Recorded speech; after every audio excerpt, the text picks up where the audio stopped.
start off with for you to kind of explain why you wrote this book, We Will Shoot Back, and what kind of motivated you to take on this.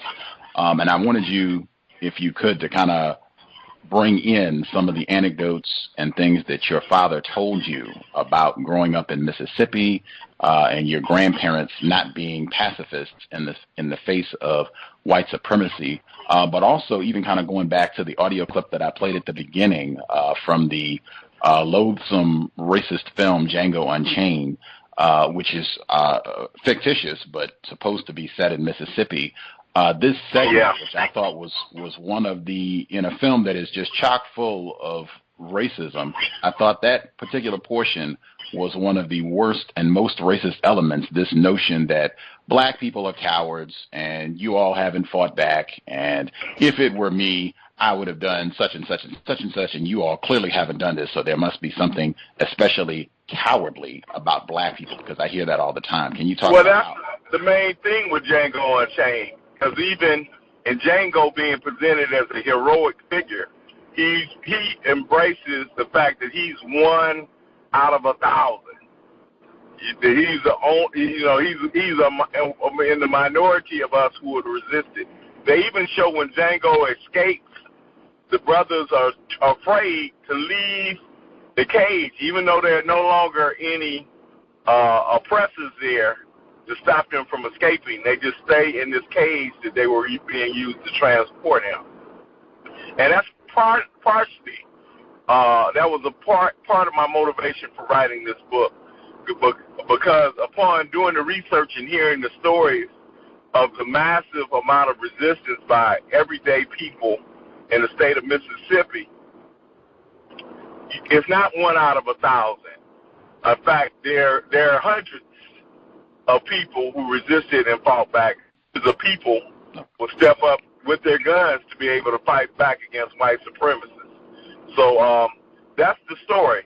What I heard from my father was this. It surprised me, because I grew up in the 1960s during the Civil Rights Movement, and I only heard about the nonviolent aspect of the movement. But my father told me a story of that my grandfather, after seeing a black man's body hanging from a water tower, was going to grab this gun and go shoot the first white person he saw. My father's people were sharecroppers, so they tackled my grandfather and disarmed him. But what I heard that was unusual was my grandfather was willing to use a gun, to do this. And I know now even about my mother's family, about my grandfather, my uncle, who lived in Louisiana, being willing to confront white supremacists with guns. If you go into our families, particularly in the South, because this is where the stereotype is about our people being willing to fight back and defend our lives and our communities. It's not about northern blacks, it's about southern blacks, right? And most of us in this country, unless our people are from the Caribbean, our ancestors are from the South. The vast majority of black folks in this country. So it's like what Malcolm X said: if you hate the root, you'll hate the tree. And so I felt it was important to dispel this myth, particularly after I could dispel it in my own mind, right? Because it was something I had to study. I actually studied just looking at what I felt were exceptional cases. And then I come to find out they weren't really exceptional. So I really wanted to get that story out and just show common everyday black people who resisted against oppression. Also, I really appreciate it, and this is kind of woven throughout the text, that black people being willing to defend themselves, it was not just black males, that this was black females and even... Oh, no. It's the entire family. Exactly. It's the entire family. And that's a tradition even...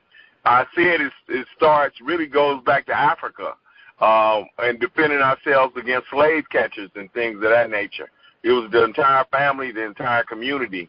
Luda Equiano, and I had a limit to how much I could put in the book, but if we can go back to Africa, and Luda Equiano, who was taken from Igbo land, he talked about women being warriors in Igbo land and helping protect their communities from slave catchers. Of course, we know the great Queen Nzinga, who was a military commander. We also know about the female fighters in the kingdom of Dahomey. So women as warriors has always been an African tradition. And, you know, Harriet Tubman comes out of a context, right? She comes out of a line, a lineage of women who fought back. We think Harriet Tubman might be descended from the area of Ghana, and we know in that tradition we have Yaa Asantewaa, who led her people in battle against the British. So, no, women have always, our sisters have always been battlers and fighters.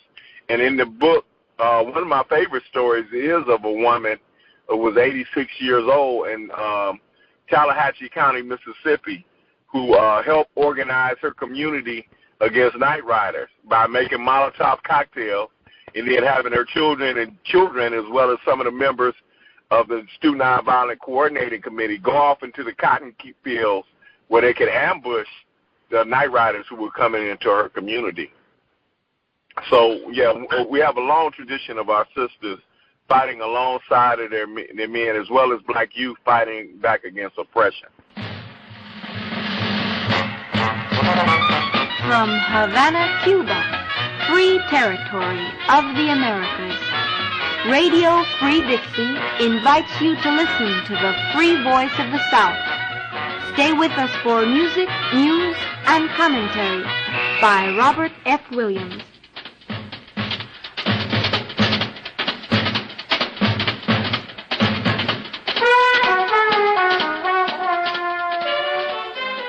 In the spirit of 76, in the cause of freedom and justice, let our people take to the streets in fierce numbers, meet violence with violence, and let our battle cry be heard around the world.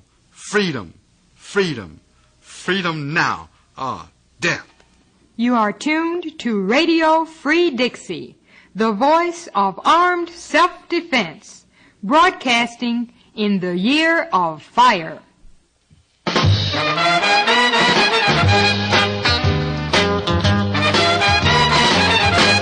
We may not have a cent to pay the rent, but we're gonna make it. I know we will. We may have to eat beans every day. I was born into a segregated society, but at that time I accepted a segregated society because that's all I knew. But after I got married and we started trying to make a living as a family, I found out that we just kept running into barriers of segregation, and we just could not make the kind of living that other young people, white people, were making. And every time we'd start to try to rise up, somebody was always trying to put us back down in our place. What is the position of the U.S. government in Dixie, USA? Yes, the same U.S. government that has appointed itself to safeguard the universal rights of man and to make the world safe for democracy. What is its position on defending the rights of black people within the confines of its own borders? I didn't realize in the very beginning that what was happening to us was wrong because I didn't know all of the implications of segregation.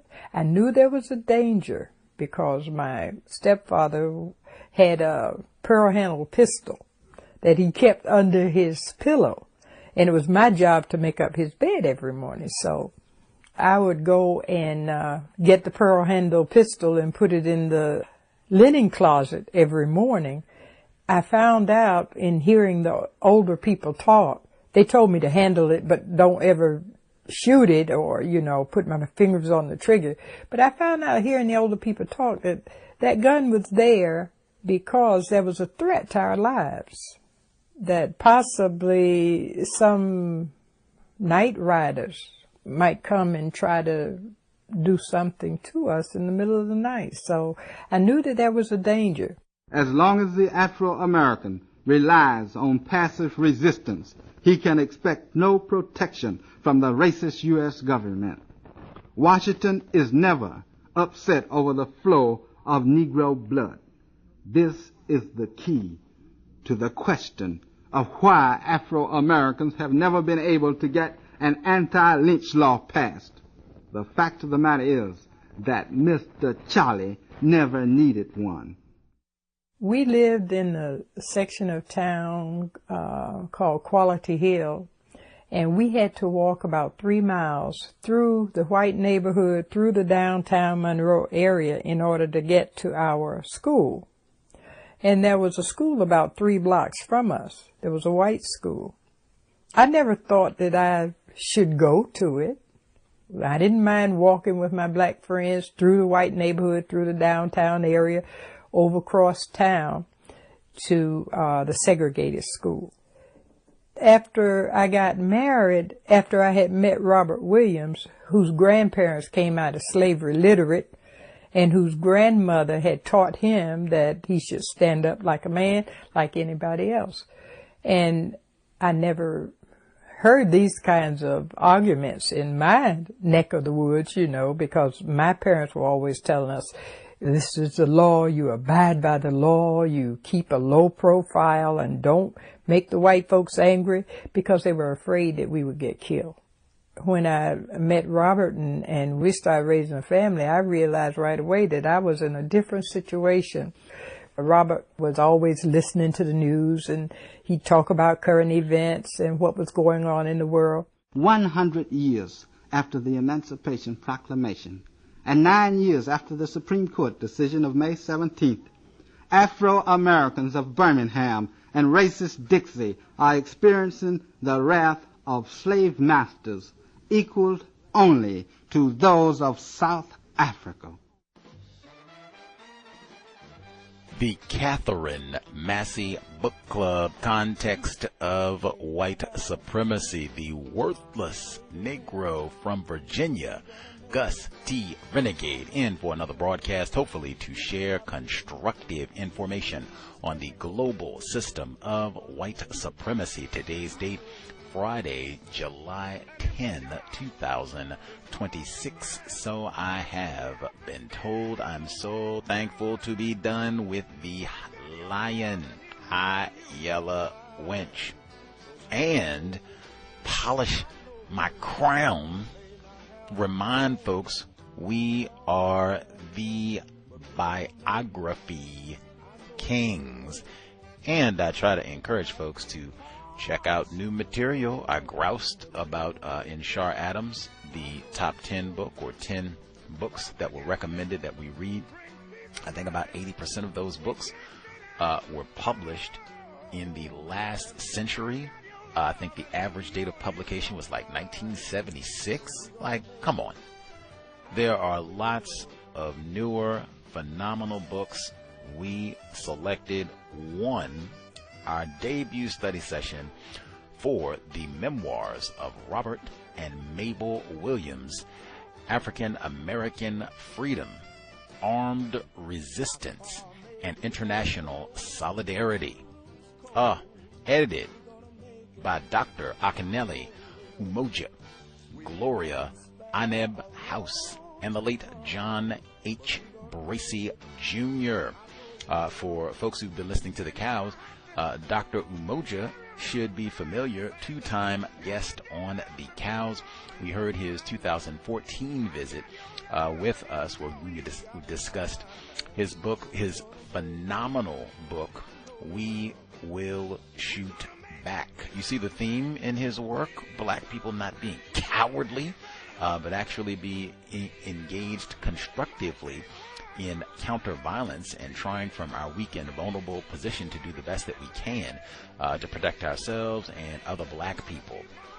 Those were the snippets that you heard of Dr. Umoja at the very beginning, and he emphasized that even in We Will Shoot Back, and certainly in a memoir, a dual memoir, that self-defense was not a patriarchal task for black males really in any part of the world, that it was always a family endeavor to protect as best we could black people, males, females, even children. And this has come through in been a consistent theme in all of his books. Maybe, just maybe, not all black males are sexist ogres. Maybe. We heard a quick snippet as well from Radio Free Dixie. I'm sure we'll hear lots more about that as we proceed. I said, hey, even Gusty being a little sneaky where we get to study a radio program by black people that talks about racism. How interesting. And then we concluded with Mabel Williams talking about the system of white supremacy in North Carolina. I thought it was fascinating. She said she grew up, she didn't hear people talking about stand up and try to be a man. Do something about racism. She said all that was foreign to her. You know, they were just, shh, be quiet, don't upset Mr. Charlie. I think many of us can relate to that. Even I thought it was important. Hey, aren't they talking about 250 years and all that? Robert F. Williams said, hey, spirit of 76. Fight back. Fight back. Darn tootin', white people and their guns. We will get to it. Oh, I'm so excited. The Memoirs of Robert and Mabel Williams. Katherine Massey Book Club, audio segment 1. But we're gonna make it. I know we will. And if I have to carry around a sign saying, get the deaf, the dumb, and the blind, I've got your love and you know you got mine. So we're gonna make it. I know we will. We're gonna make it. We're gonna make it. We're gonna make it. We're gonna make it, baby. We're gonna make it. We're gonna make it. It might seem hard sometimes. We're gonna make it. But don't worry about it, baby. The Memoirs of Robert and Mabel Williams. Preface. African American Freedom, Armed Resistance, and International Solidarity. One thing I am really happy about is at last the iron curtain of secrecy has been lifted on our role in the civil rights movement. You know, for many years while Robert was alive, the news of our struggle was suppressed. The powers that be did not want the example of black people really struggling for true equality, true liberation, and did not want the example of Robert Williams out there. So, I'm very happy and very proud the real stories being told. Mabel Williams, interviewed by Walter Turner for KPFA-FM in 2004. On August 6, 2016, the younger son of Robert and Mabel Williams, Pastor John Chalmers Williams, supported by his wife Lisa and his brother Franklin, hosted a meeting to continue the revolutionary legacy of his parents. John's health was challenged, and he was committed to passing on the contributions and perspectives of Robert and Mabel to new and future generations of black freedom fighters. In the years preceding the gathering, the Black Lives Matter movement had emerged after the killings of Trayvon Martin in Sanford, Florida, and Michael Brown in Ferguson, Missouri. Mabel Williams had joined the ancestors in 2014 and entrusted John with the publication of Robert's and her memoirs, as well as the circulation of family photographs, recordings, and memorabilia to enrich young activists' understanding of the lessons of the Williams family's remarkable journey during the 1950s and 1960s. John invited two eminent activists, Dr. Muhammad Ahmad, aka Max Stanford, and Professor John Henry Bracey, to join the Williams family in sharing the Williams legacy and challenging the suppression of their story from the dominant narrative of the black freedom struggle. Both Ahmad and Bracey had been inspired by the Williamses when they built the Revolutionary Action Movement, RAM, a national network of revolutionary nationalists established in the early 1960s.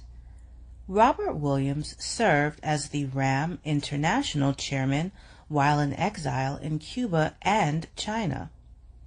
Others in attendance at this meeting included former political prisoner Claude Marks of the Freedom Archives, Charles Farrell of Detroit's Charles H. Wright Museum of African American History, and scholar, activist, and author Professor Akinyele Umoja.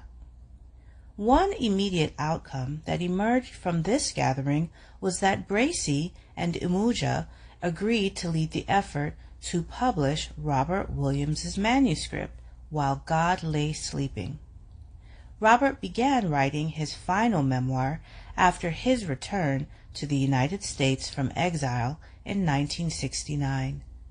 Both Mabel and John Williams had worked on editing Robert's memoir, which he completed a year prior to his death in 1996. Mabel, John, and Lisa traveled to Beijing in 1999 during the celebration of the 50th anniversary of the Chinese Revolution. The Williams family residence in Beijing was dedicated as a national museum and symbol of the Chinese Revolution's solidarity with the Black freedom struggle. After their return, Mabel was motivated to begin to document her memory of the family's saga. The decline of Mabel's health, and then John's, prevented them from physically bringing the tasks to fruition. The family entrusted Massey and Umoja with the editing and submission of the manuscript to a publisher approved by the family. After his initial review, Professor Massey was adamant that Robert's manuscript be published together with Mabel's memoir. Massey's perspective was that the project would be strengthened and made more complete by her voice and recollections. Motivated by Massey's insistence and advocacy, Umoja and the Williams family recruited scholar-activist Professor Gloria Anib House specifically to edit Mabel's manuscript. House was a friend of Robert and Mabel Williams and a veteran of the Student Nonviolent Coordinating Committee, SNCC, and the Provisional Government of the Republic of New Africa, organized by Black Power advocates in 1968, who declared their independence from the United States and formed a governing body to represent their sovereignty movement.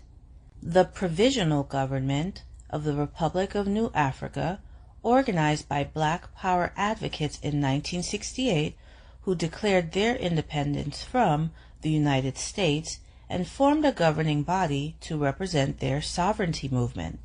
The Provisional Government of the Republic of New Africa elected Robert Williams, then in exile in China, its president. The Williams family provided Massey, House, Umoja with Mabel's uncompleted manuscript, and the editors sought out additional source material on Mabel, such as interviews, to offer a more complete rendering of Robert's and her journey in the Black freedom struggle and internationally in her own words. The editorial team used Mrs. Williams' interviews with Claude Marks and Lincoln Bergman of the Freedom Archives and with Wanda Sabir from the San Francisco Bay View National Black newspaper, and also her conversation with historian David Siselsky for the Southern Oral History Program collection at the University of North Carolina's Center for the Study of the American South to supplement her story in her own voice. Mrs. Williams also had conversations with historian Pero Dagbovi, who provided notes and documents from those encounters to the editorial team. All material that originated from interviews and other supplementary material is cited in footnotes. The Freedom Fighters. This volume includes the testimonies of two African American freedom fighters, Robert Franklin Williams and Mabel Ola Robinson Williams. Both stories begin in Jim Crow, North Carolina, with Robert and Mabel each sharing vivid memories of terror and segregation, as well as the family and community resilience that not only enabled them to survive, but also paved the way for a shared lifelong commitment to radical black nationalism and internationalism. In his memoir, Robert Williams describes growing up in the vibrant and nurturing community of Monroe, North Carolina, and the challenges and restrictions that he faced as an ambitious, talented, and socially conscious young black male in the violently segregated and unequal United States of the 1940s and 1950s. His resistance to the limitations imposed on him and his fight for dignity motivated his rise as one of the most controversial figures of the civil rights movement and emergence as the most visible advocate of armed self-defense in the Southern black freedom struggle. Williams organized the Guard, a paramilitary armed defense group to thwart Ku Klux Klan invasions into Monroe from 1957 until 1961. The Monroe resistance movement, led by Williams, became a significant example for the freedom struggle and the fight to eliminate segregation during the 1950s and 1960s. Forced underground and into political exile due to trumped-up charges of kidnapping and interstate flight, the Williams family, Robert and Mabel and their sons Robert Jr. and John, received political asylum in Cuba during the early years of the Revolution there and later in China during the Great Proletarian Cultural Revolution and before détente with the United States in the early 1970s. Even in exile, Williams was a symbol of resistance for the Black Power movement and rebellion in the United States. He returned to the United States in 1969. While residing in Michigan, he fought extradition to North Carolina before his return to the state of his birth in 1975 to address the court. The kidnapping charges were dropped by the prosecutors. Williams completed his manuscript in 1995, the year before his death.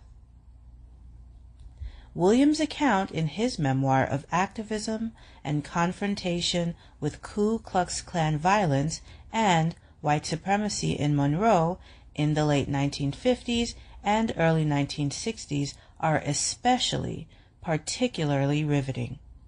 He also revisits his conflicts with the more conservative leadership of the national NAACP over his open advocacy of armed black resistance to racist white violence. Williams's description of the ordeal that forced him into exile and his family's ongoing underground and flight to Cuba and then to China in the 1960s is particularly suspenseful and captivating, as he offers a candid view of both the Cuba and Chinese revolutions, an insider to the extent that he lived in both countries, admired both Fidel Castro and Mao Zedong, and offered solidarity with communist revolutions. He was nonetheless an outsider, an exiled African-American radical who shared unique reflections on problems internal to both socialist societies. His account of his travels through post-colonial East Africa during the 1960s also provides the complex perspectives of a descendant of African heritage coming home. Williams's description of his return to the United States in 1969 includes a nuanced and somewhat contradictory story of the political repression that awaited him, but also details how he was sought out by political and commercial elites for his first-hand knowledge about communist China and his intimate engagement with the country's leaders. Williams also addresses his advocacy for human rights and social justice in Michigan and North Carolina, which he pursued until his death. Mabel Williams' memoir, We Want to See Everybody Rise, parallels much of Robert Williams' story of Monroe and the couple's international experiences, but is distinguished in several ways. Mrs. Williams offers memories of being a black female growing up under Jim Crow. She also describes elements of their saga unexplored by her husband, from the couple's earliest days together through the civil rights struggle in Monroe and their exile in Cuba and China, visiting Vietnam, and return to the United States. She recounts in interesting detail the development of the Monroe movement's newsletter, The Crusader. Her comments concerning Robert's relationship with Nation of Islam spokesperson Malcolm X and their meetings with Mao Zedong and Ho Chi Minh are particularly memorable. Mrs. Williams's account of her activism through her Christian faith reveals the spiritual foundation of the couple's social justice orientation. Neither memoir explores the family's domestic life during exile. There is no commentary on the everyday challenges the family must have faced as the boys, Bobby and John, navigated foreign languages, cultures, and educational systems in Cuba and China. Moreover, in their discussions of the Southern civil rights movements and the politics of the third world nations that harbored them, the Williamses do not discuss family life, gender roles, or the role of women in political struggle, issues that preoccupied the progressive movements of their time. Yet, Robert Williams's readiness to intervene personally and through legal challenges to defend African American women in the Monroe community demonstrated his commitment to fight for black women's safety and dignity. In an interview with Professor Pero Dagbovi, Mrs. Williams explained, "We agreed that our personal relationship would not be disclosed in the memoirs." The Williamses had every reason to be guarded about their private lives, given the relentless U.S. government surveillance and repression to which they were subjected before, during, and after their exile. The way they lived and worked together as freedom fighters reflected the culture of the Southern civil rights movement, where daily resistance to racial oppression fostered a collective, mutually responsible consciousness and sense of partnership within and among families. Mrs. Williams stated in an interview with Professor Silsevsky that she was not only a housewife, but also an active participant with her husband in their political work. She could have remained in the United States with her children, yet she chose to stand with her husband, venturing into cultures, politics, and dangers for which she had little preparation.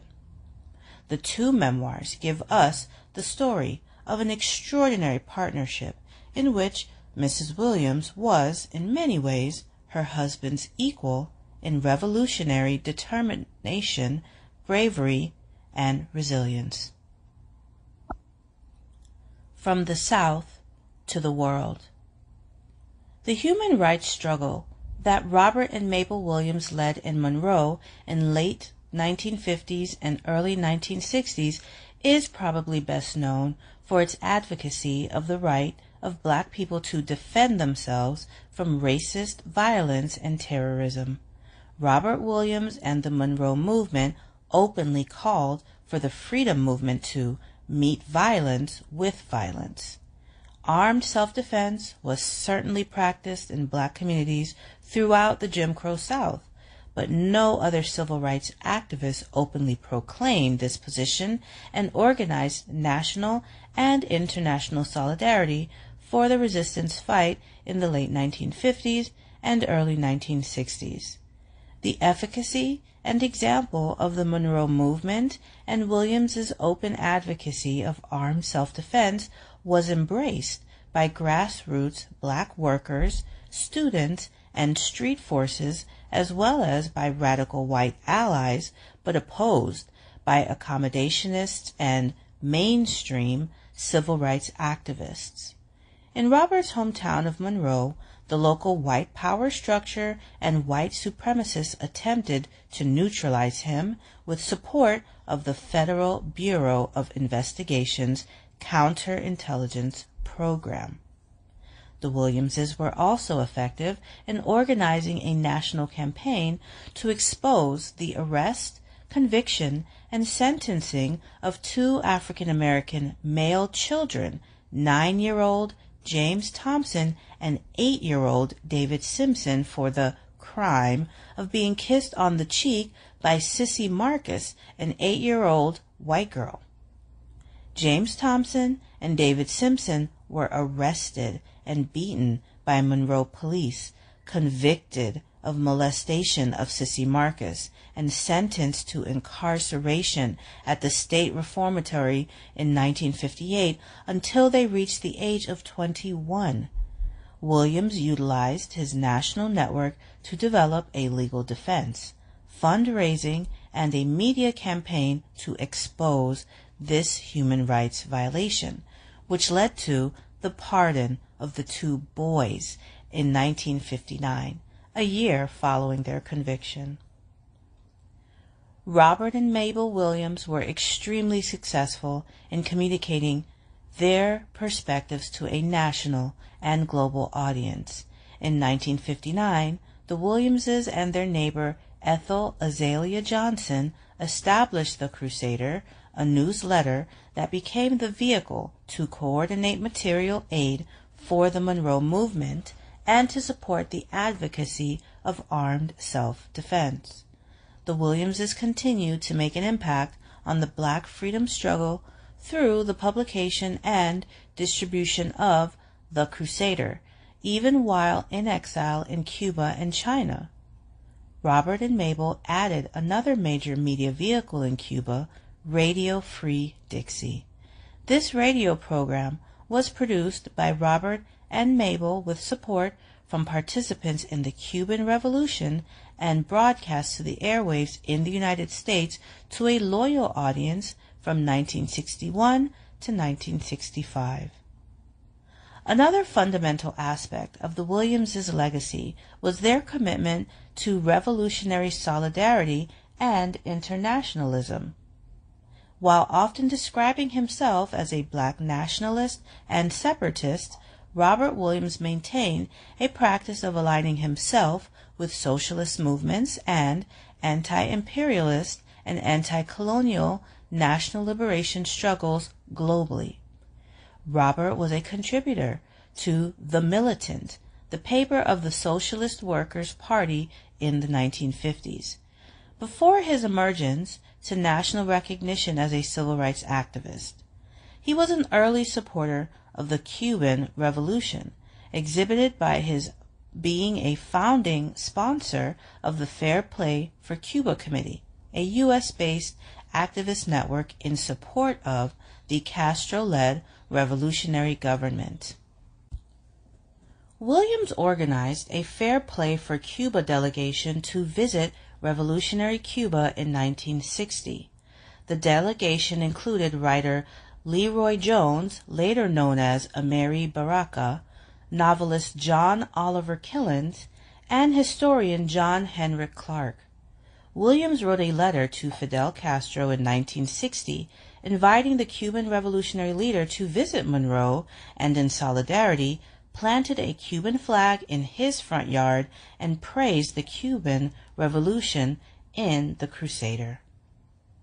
Robert and Mabel both describe the hostility and potential for race war in Monroe as a result of Ku Klux Klan violence on August 27, 1961, on nonviolent activists in town to protest segregation. That evening, Monroe's Black residents prepared to defend the predominantly Black neighborhood of Newtown from an anticipated white supremacist invasion. In this tense environment, Angry, armed blacks apprehended a white couple driving through Newtown and took the motorists to Robert Williams. He decided to offer the couple shelter in his family's residence until daybreak. After their departure the following morning, Robert Williams was charged with kidnapping the couple, for whom he had provided shelter. He also received phone calls threatening to lynch him in the town square. Robert and Mabel and their 2 sons fled North Carolina, for which he was also charged with unlawful interstate flight. Mabel Williams acknowledged that the successful escape of the family from lynch-level hysteria and a witch hunt in North Carolina was due to the solidarity of national and international friends and allies who supported the Monroe freedom movement. Inside the United States, this network included grassroots civil rights activists, black nationalists, and black and white radical left comrades. The Williams family also received refuge in Canada, living underground with help from the Crusader network north of the U.S. border. Robert Williams's history of solidarity with Castro and the Cuban Revolution was obviously a significant factor in the family receiving political asylum in Cuba. Robert traveled to Cuba and organized opposition to U.S. intervention in the Castro-led Cuban Revolution in its early days of seizing power. Mabel Williams's reflection also informs readers that some Cubans were aware of the Monroe movement through the distribution of The Crusader before the family's exile there. In his memoir, Robert reveals that the spouse of Cuban revolutionary leader Juan Almeida Bosque helped Williams escape from pursuit in Canada to safety in Cuba. The support offered to the Williams family by Cuba and China was a symbol of the solidarity of the socialist regimes with the black liberation struggle in the United States. Robert Williams also lobbied heads of state to express solidarity with the black freedom struggle. The most notable was his successful solicitation of Mao Zedong's 1963 statement, calling upon the people of the world to unite to oppose racial discrimination by U.S. imperialism and support the American Negroes in their struggle against racial discrimination. In its preamble, Chairman Mao noted the efforts of Williams to motivate the Chinese revolutionary leader to make a public statement. Mr. Robert Williams, the former president of the Monroe, North Carolina chapter of the National Association for the Advancement of Colored People, has twice this year asked me for a statement in support of the American Negroes' struggle against racial discrimination.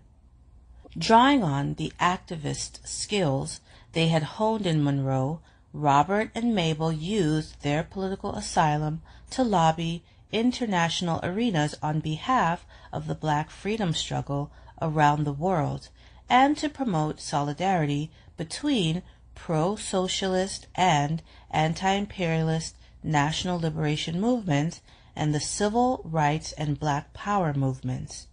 Mrs. Williams highlights the couple's meeting with Ho Chi Minh in Vietnam in 1965 at an international conference in Hanoi opposing U.S. imperialism. Speaking as the chairman in exile of the Revolutionary Action Movement, Robert addressed the gathering opposing U.S. imperialism and aggression in Vietnam, as well as educated his audience on the historic and contemporary fight of the captive people of the free world of racist America. In his memoir, Robert Williams points out to audiences that the saga of the Williams families and its conflict with white supremacy did not end in defeat but in victory. The Williams family survived being hunted by a lynch mob and a federal counterintelligence campaign meant to capture or kill Robert Williams.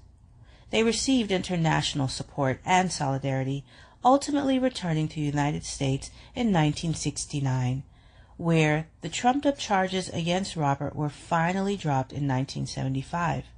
Robert Williams stated that black youth are often taught that black radical leaders end up assassinated, incarcerated, or in permanent exile. But Robert and Mabel Williams both retired and transitioned as ancestors surrounded by family and community in the United States. The Memoirs. The book presents both memoirs in full, with editing and brief annotations for clarity and context. Robert's memoir, While God Lay Sleeping, is divided into 7 periods of his life. 1. Growing up in Monroe and early adulthood. 2. Life in the U.S. Army. Challenges as a veteran on the GI Bill. And reenlistment in the U.S. Marines. 3. Formally joining and leading the desegregation movement in Monroe. 4. Flight and exile to Cuba. 5. Political asylum in China. 6. Return to United States. And 7. Activism in later life. Mabel's memoir, We Want to See Everybody Rise, follows a similar pattern. 1. Early years of life and growing up in the Jim Crow South. 2. Meeting and marrying Robert Williams and her political transformation into activism. 3. The Monroe Movement. 4. The repression of the Monroe Movement and flight of the Williams family from the United States. 5. Exile in Cuba and China and travels to Africa. 6. Return to the United States. And 7. Life after exile and later years. In Mabel's memoir, brief contextual background added by the editors appears in italics, and material that originated from interviews and other supplementary material is cited in footnotes. Together, the 2 memoirs strive to continue the mission of the Williams family to break the iron curtain of secrecy of the contributions of their father and mother, Robert and Mabel Williams, to the Monroe movement and to their advocacy and practice of armed resistance and internationalism. The story of Robert and Mabel challenges the popular narrative of the civil rights movement and provides new generations with alternative political strategies and perspectives. The civil rights movement is generally taught and promoted as a non-violent one and in a liberal framework. The Williams' story includes the involvement and perspectives of grassroots activists and radicals who played critical roles in the movement. Robert and Mabel Williams also publicly identified with anti-colonial movements internationally and were supportive of and called for solidarity from the socialist world, including Communist Cuba and China. Their actions and ideas, promulgated through their newsletter, The Crusader, and through broadcasts from Cuba on their show Radio Free Dixie, inspired and influenced a new generation of radicals and the emerging Black Power movement. The Williams' advocacy of armed resistance and Black international solidarity became cornerstones of the Black Power ideology of revolutionary nationalism. Robert Williams would become a symbol of this new radical militance within the Black freedom struggle. Our hope is that the book continues the Williams family mission to break the silence and erasure of their experiences and its significance to the Black and global fight for human rights and liberation. A note on language. Quoted racist language and inferences that may offend some readers have not been deleted from the memoirs. By including them, the Williamses intended to reveal the ways in which oppressive, racist hostility from whites pervaded the social environment and negatively impacted African Americans' lives in the South 1960s through 80s. Akinyele Umoja, Gloria Anib House, in memory of John H. Bracy, Jr. Acknowledgements. It is an honor to have been given the responsibility of editing the memoirs of two heroes of our people's historic fight for liberation. We consider it a blessing to have been entrusted with this task by the Williams family. We salute the memory of Pastor John Chalmers Williams, the son of Robert and Mabel, who initially recruited John Bracy and Akinyele Umoja to undertake this project.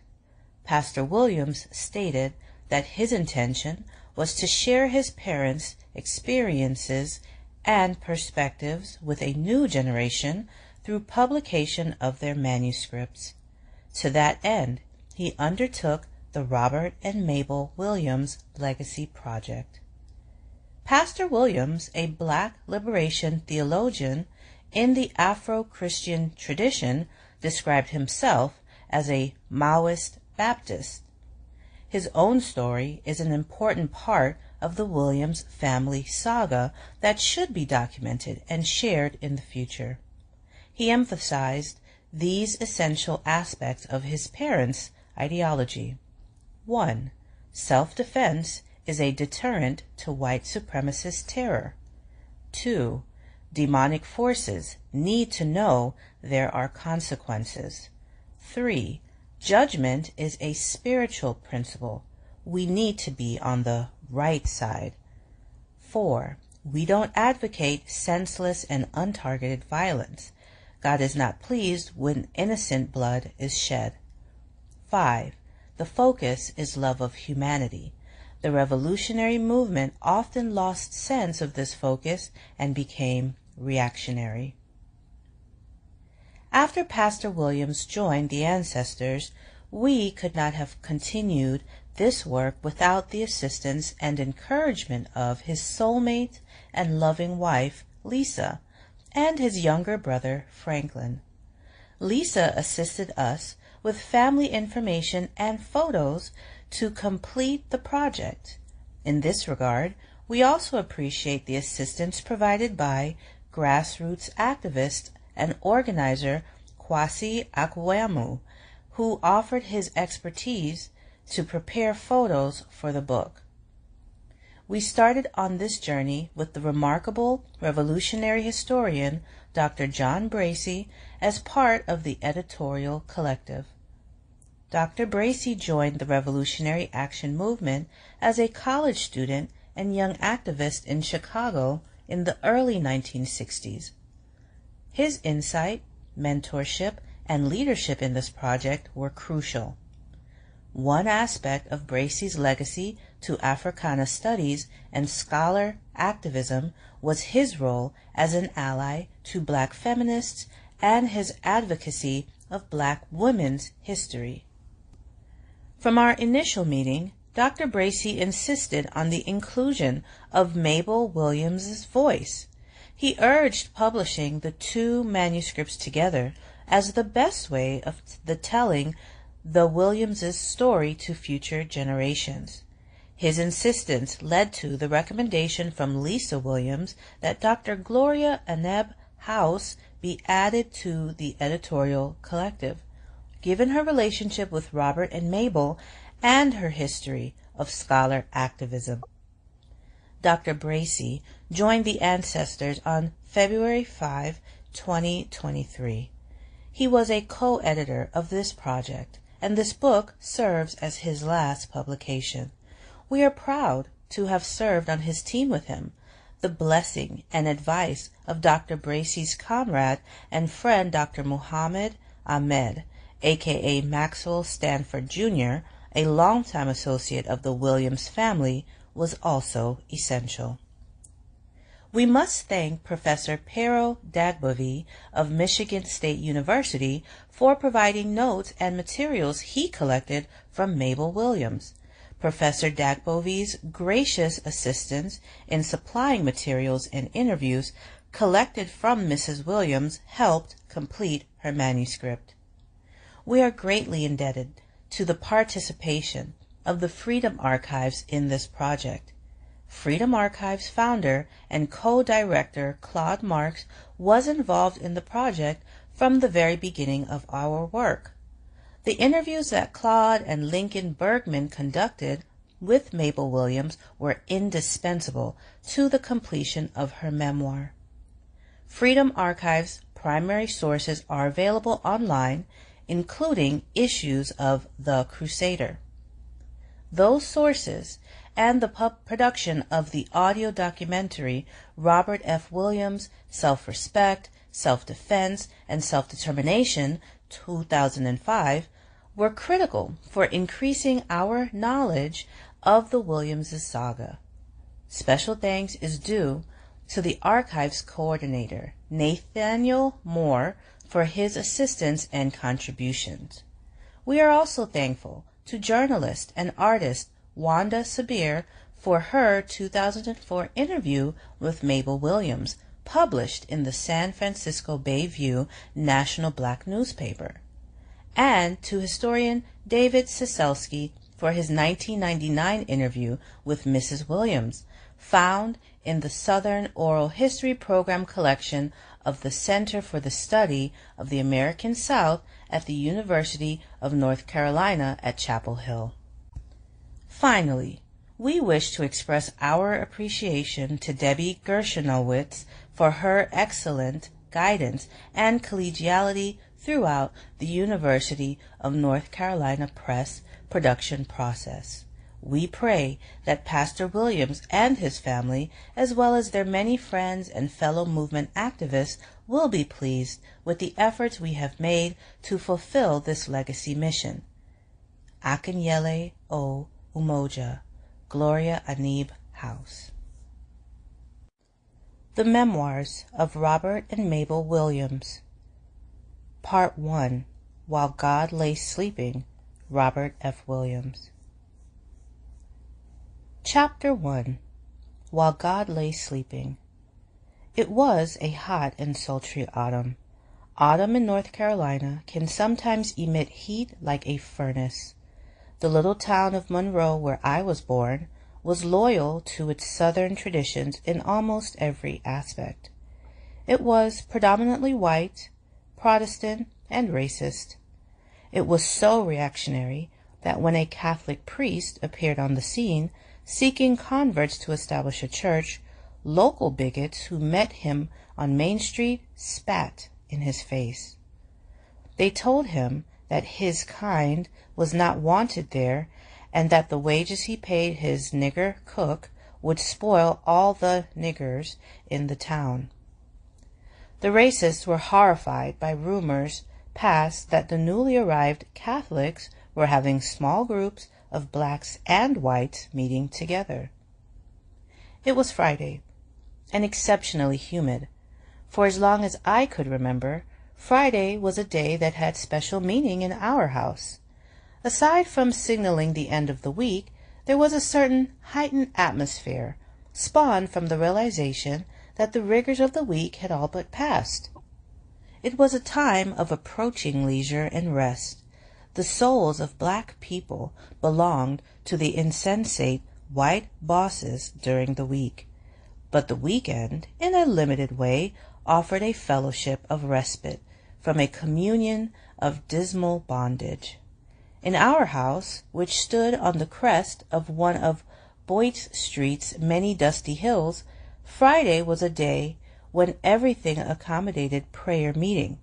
My mother either went to a neighbor's house or she played host to neighbors in our home. My mother was liberal enough in her religious beliefs to allow us a certain amount of Christian autonomy. I was the fourth of 5 children. None of us were ever forced to attend prayer meeting, and we never volunteered. The only demand made on us was for quietness and respect for the sessions. Gently, I gathered the mail I was to deposit at the post office and set out to beat the 5:30 deadline. The prayer meeting had already started in our living room. Someone had finished reading scripture, and as I left the yard, the group raised one of its perennial hymns. As I quickened my pace down the street, I could hear them singing, "What a friend we have in Jesus." The community where we lived was called Newtown. It was in North Monroe and contained the town's largest black section. We were completely surrounded by poor whites, with the exception of a grove of a wooded area to our northwest. Parents of black youth cautioned us to take a shortcut to town to avoid being exposed to young whites who made sport of attacking defenseless blacks who ventured passage through their territory. Taking a shortcut meant passing through a railroad shop area and a series of tracks where freight trains shifted and reconnected. This maze of tracks was fraught with danger. Because there had been many deaths and maiming, we were instructed to exercise extreme care in crossing. We were besieged by white hostility on the north, the east, and the south, and by a bushland of nothingness on the west. It was indeed sad that mothers were forced to demonstrate a greater fear for the well-being of their children from white racists than from the hazards inherent in negotiating a busy railroad yard. I crossed over a long line of standing freight cars that bore the names and markings of many faraway places. As I descended from one of them, I saw the slightly stooped figure of a man standing near a boxcar. His bulky figure startled me. He was drinking from a whiskey bottle. He looked like a white man. Drunken white men always struck terror in the hearts of little black children. He lowered his bottle and spoke to me in a heavy, coarse voice. I recognized him. He was not a white man. It was Mr. Curtis, who worked in the engine shop the same as my father. His railroad cap was backwards on his huge head, and the front of his sooty and greased overalls were wet with urine. He wove and rocked from excessive drink, slightly raised his head, and grimaced like a dog about to howl. He started to sing in a graveled voice, like a man who had tasted too much of the bitter cup of life. The words seemed to come naturally. He was singing a blues song called "Trouble in Mind." As I moved on down the line, I could hear him singing, "Troubled in mind, I'm blue, but I won't be blue always, 'cause the sun's gonna shine in my back door someday." This dismal encounter left me possessed with a sense of sadness. I remembered that it had been said that he was one of the railroad men who traded heavily in script issued through Fitzgerald and Company, commonly called the grab. Sometimes he was known to draw only $1 after 2 weeks of work. Legally, they had to pay the minimum of $1 to avoid some type of peon law. The peon law, Massey. Talking about North Carolina.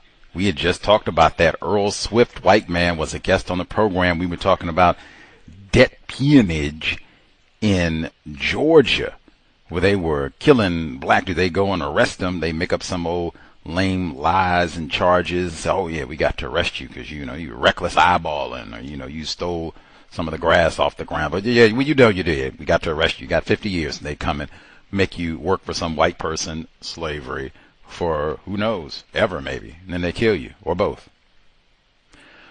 Debt peonage. Now we're in North Carolina, though. Debt peonage. Katherine Massey Book Club. Isn't it refreshing? Weren't you tired of me every week lying high yellow wench, lying high yellow wench, lying high yellow wench? Who wants to hear that every week? Won't have to say that no more. No more talk about Lying high yellow winches. Now we can just, that's constructive information. First audio segment, the memoirs of Robert and Mabel Williams, context of white supremacy. If you have thoughts, observations to share, the number 720-716-7300, the code 564-943#. Press star 61 if you would like to participate. The number again, 720-716-7300. The code 564-943#. Press star 61 if you would like to participate. The email untiljustice@gmail.com. Since I did mention the lying high yellow winch, Michelle Alexander, just our streak. 5 of the last 6 books that we've read on the Katherine Massey Book Club, or 5 of the last 6 works that we've read on the Katherine Massey Book Club, have mentioned COINTELPRO. The only book that did not mention COINTELPRO is that lying high yellow winch. Some may say you should at least put an asterisk there because she does mention COINTELPRO in the anniversary edition. Well, we had already been and all that about that book for 10 years. The original 2010 publication that everyone had, and we ain't got nothing about no COINTELPRO. She had to go on one of her patches and revision. Oh yeah, I guess COINTELPRO. Lion high yellow winch. I'm going to mention that forever because that was one of the things that I said.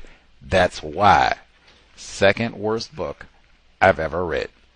But our streak of books that did it correctly, so that would be Inadmissible Evidence, Evelyn Williams. Tonight We Bombed the U.S. Capitol by William Rosenow. Black Owned by Shara Adams. Pan-African Sites of Resistance, which is a dissertation, not a book, by Dr. Colin Anthony Beckles.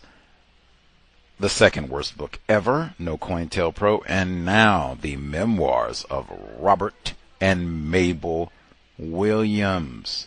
Now, at least to me, that should stick out. That is books that were published over a pretty wide spectrum. Like you got some older books, some newer books, some that were published last century, dissertations, books for memoirs, all different types. Some written by white people, at least one.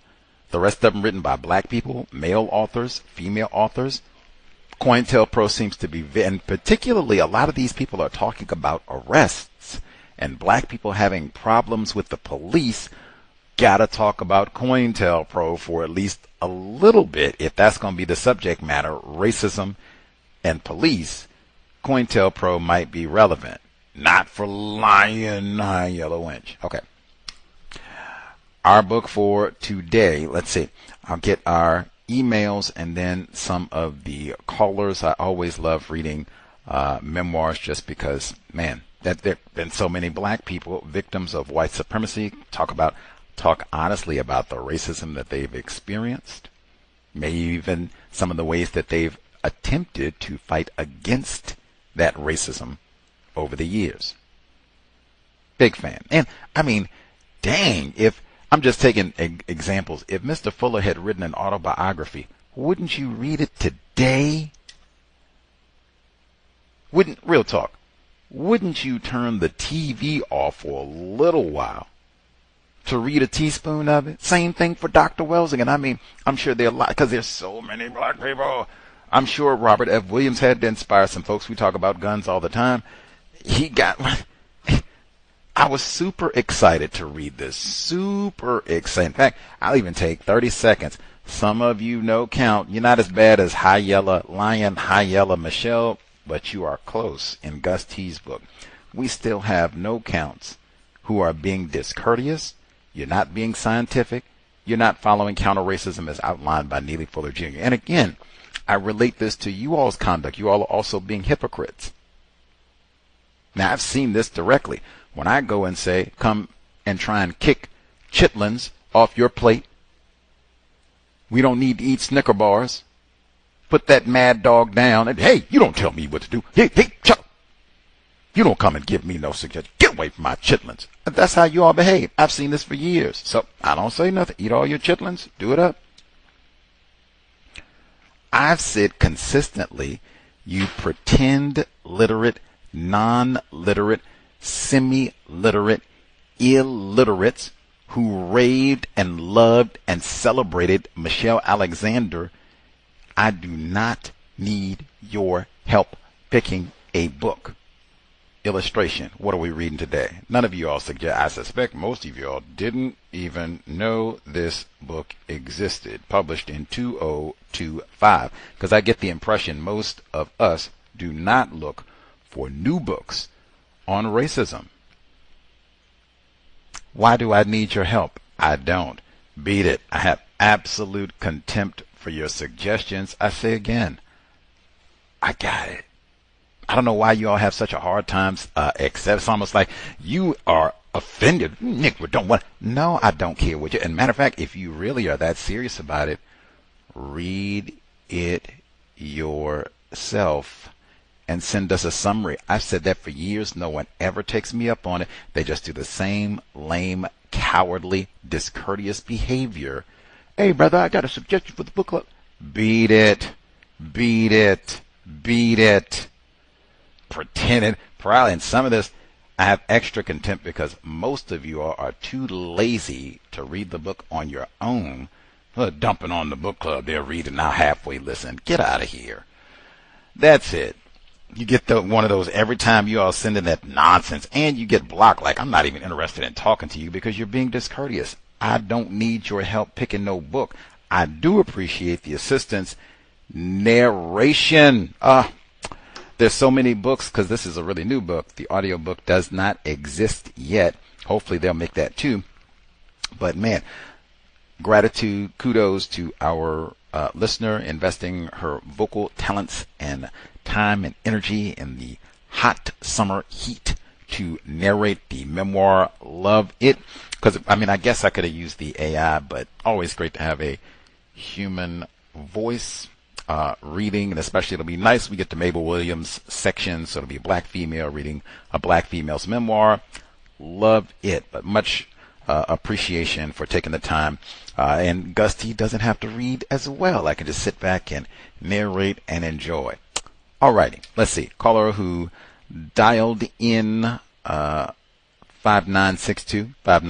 If you had commentary on the first portion of the reading, proceed. Yes, sir. May I be heard? Yes, sir. Yes, sir. Appreciate you guys sending out the book, and it is going to be interesting and a breath of fresh air for us to get something a little more constructive than the last book we read. Just a couple of things I took from the preface.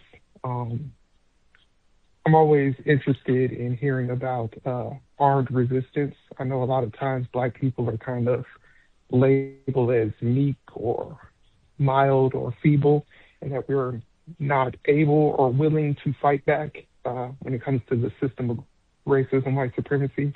So I'm always interested in that, especially coming from someone who shares a profession that I do in the armed forces. So I was very interested in the other fact that him and his wife decided that they were not going to talk about their time in exile, came to a agreement on that because, you know, they're under surveillance.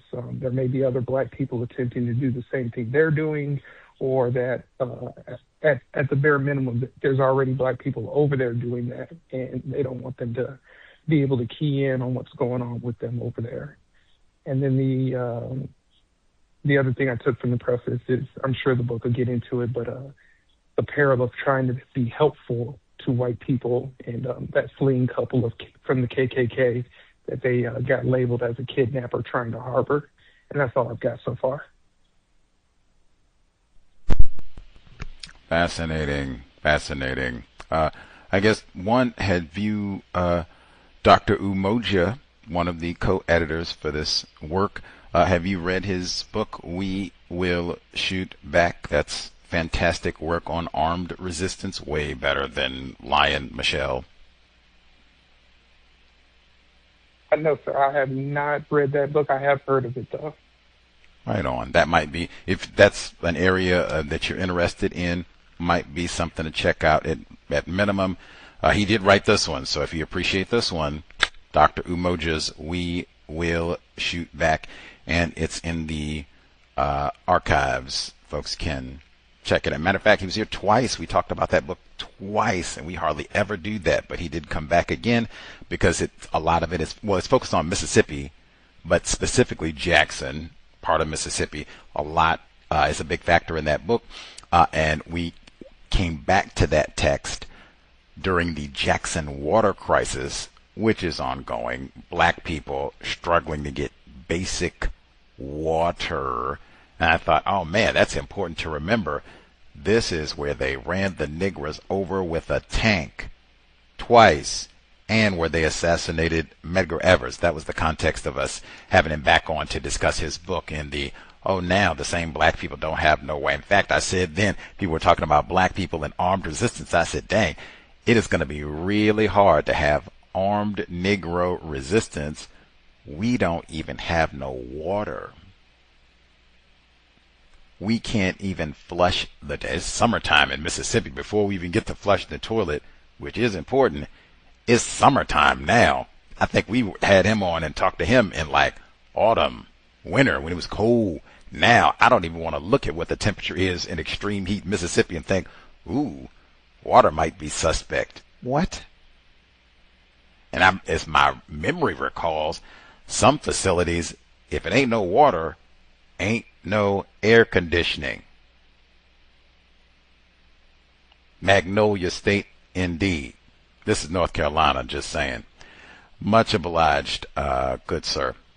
We will shoot back. That, see there, they plaster.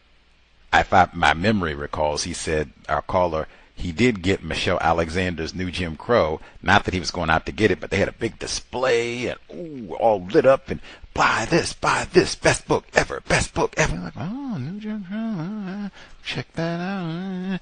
They don't do that for no We Will Shoot Back, which features a privileged black male on the cover holding a rifle. Like, that's not the image. That's subversive material. We might have to put your name on a list for reading this here book. Matter of fact, you're supposed to be illiterate anyway. We got 50 copies of The Hate U Give. You can go get one of those. Case, get 2 or 3 of them, in fact. Much obliged, good sir. Let's see. I will read a teaspoon from one of our emails, *61. Other folks, if they have commentary from the first chunk of the reading. Let's see. I'll read a little bit email number 1. Let's see. Greetings, Gus, listeners, callers. Excited to start this text. I anticipate it will be a good palate cleanse given our last selection. Preface. John invited 2 eminent activists, Dr. Muhammad Ahmad and Professor John Henry Bracey. Mr. Ahmad, born 1941, activist, co-founder, and national chairman of Revolutionary Action Movement, Marxist-Leninist. Hey, we've heard a few of those over the years. Dr. Welsing, Black Power Movement, author of We Will Return in the Whirlwind, Black Radical Organization, 1960 to 1975. Ram and Ahmad were investigated by COINTELPRO, who wasn't. At one time, he was described as the most dangerous man in America by J. Edgar Hoover, with Mr. Bracey, he reportedly is in the process of turning Mr. Ahmad's 6,000-piece book collection into a publicly accessible forum. Wow, that's something to check out. John H. Bracey, born 1941, died 2023. Activist, scholar, historian. From 1961 to 1971, much of his activism took place in Chicago. We were just talking about there. Involved in the 10,000 demonstrator Grant Park protest against the Chicago Mayor Daley.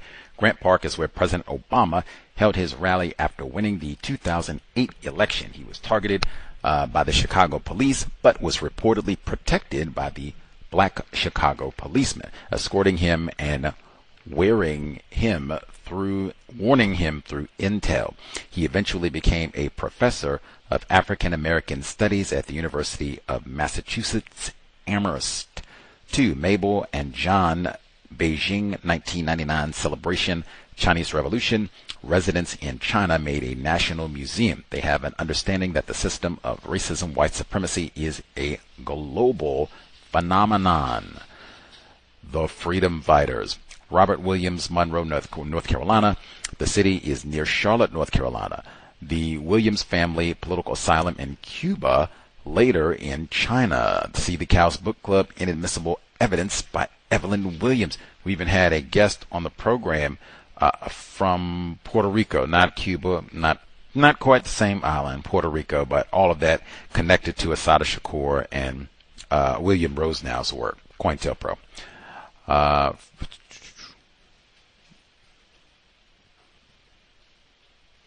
Didn't get that far. Well, pause. All right, we'll pick up with the next section and then finish the rest of the email. Let's see.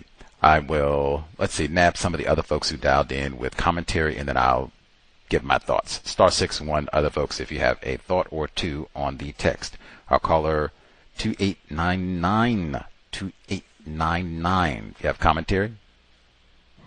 Good evening, Gus. This is actually a workplace racism. May I be heard, or do I need to wait until the broadcast next week?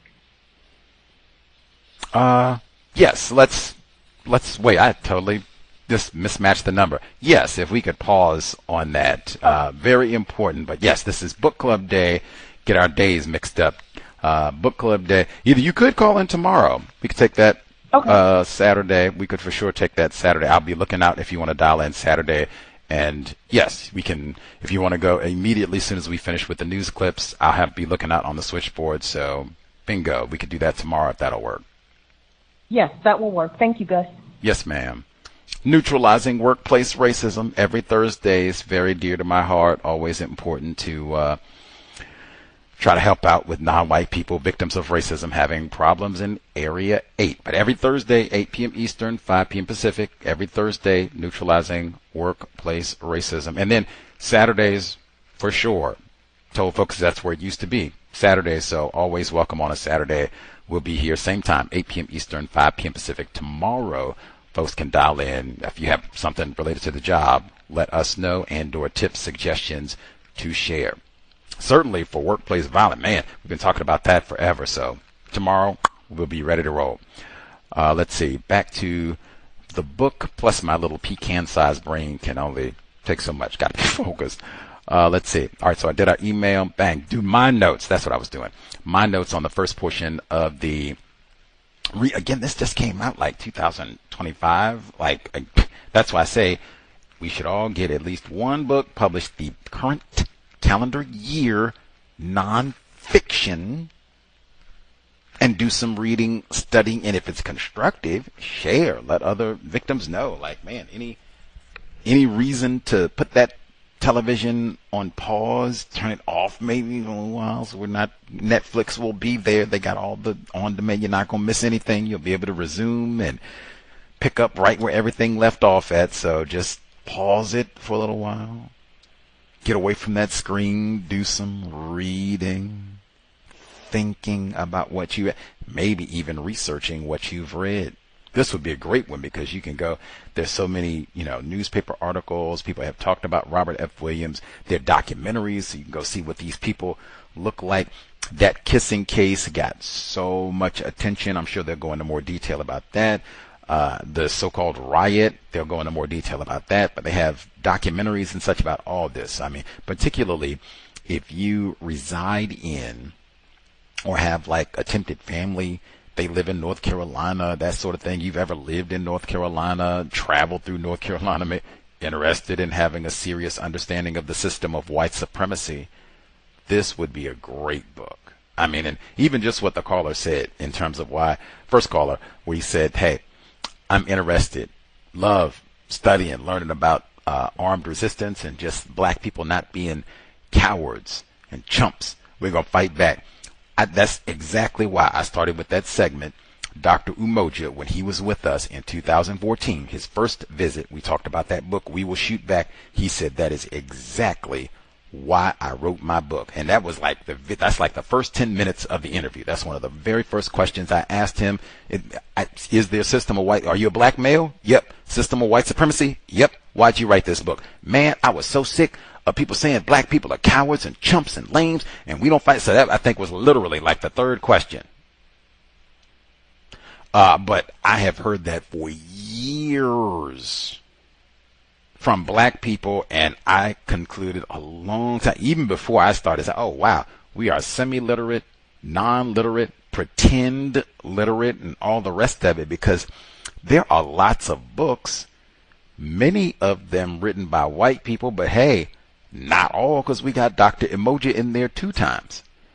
But there are many books written by black people where they do talk about armed resistance, and in fact, many of these black people have talked about, hey, white people have deliberately, Mr. Williams said, Mabel Williams said that herself at the beginning, that we have been carved out of discussions on the so-called civil rights movement, like they do not want to acknowledge our participation and what we did during this era. Absolutely true, and they generally do that for anybody. Deacons of Defense, Assata Shakur, even any black people who advocated, Nat Turner, we're gonna fight back. Spirit of 76, white people can Patrick Henry and Give Me Liberty, Give Me Death, and they can cheer all of their heroes and fictional heroes. John Wayne brag about killing non-white people generally, or Texas Rangers, whatever it is, dropping the A-bomb, Jackson. See, they can do that's white supremacy culture. They can brag about violence, and especially violence against black people. Black people and counter violence. You're militant, you're radical, you're a criminal, and we not gonna feature no We Will Shoot Back. We're not gonna feature no Negroes With Guns, Robert F. Williams' first autobiography. We're not, and that's why ain't nobody heard nothing about this one. I didn't hear anybody saying that if you all had written, hey man, Gus, did you see this? They got a new Biography Kings, man. Why don't you put this on it? And now say you ain't gonna read this on it. You don't want to read this on the book club? I would have had to reconsider. That didn't happen. Anywho, let's see. This is a great one for a real book.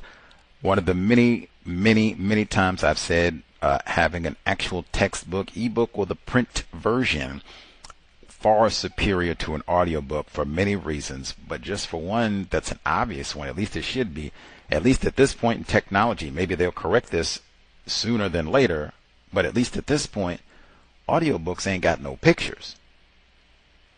That's kind of important for some, but for some books, that's really important. Like what they say, a picture is 1,000 words. It's quite a few pictures in this book. So, I mean, I think it might be at least 10 pictures in this book. Is that? Yep. It's at least 10 pictures in this book. So you are missing 10,000 words worth of information if you have an audiobook of this. And that's not even counting all the footnotes and things that you missed too. Read a real book. Don't just be lazy and listen to the audiobook. Let's see.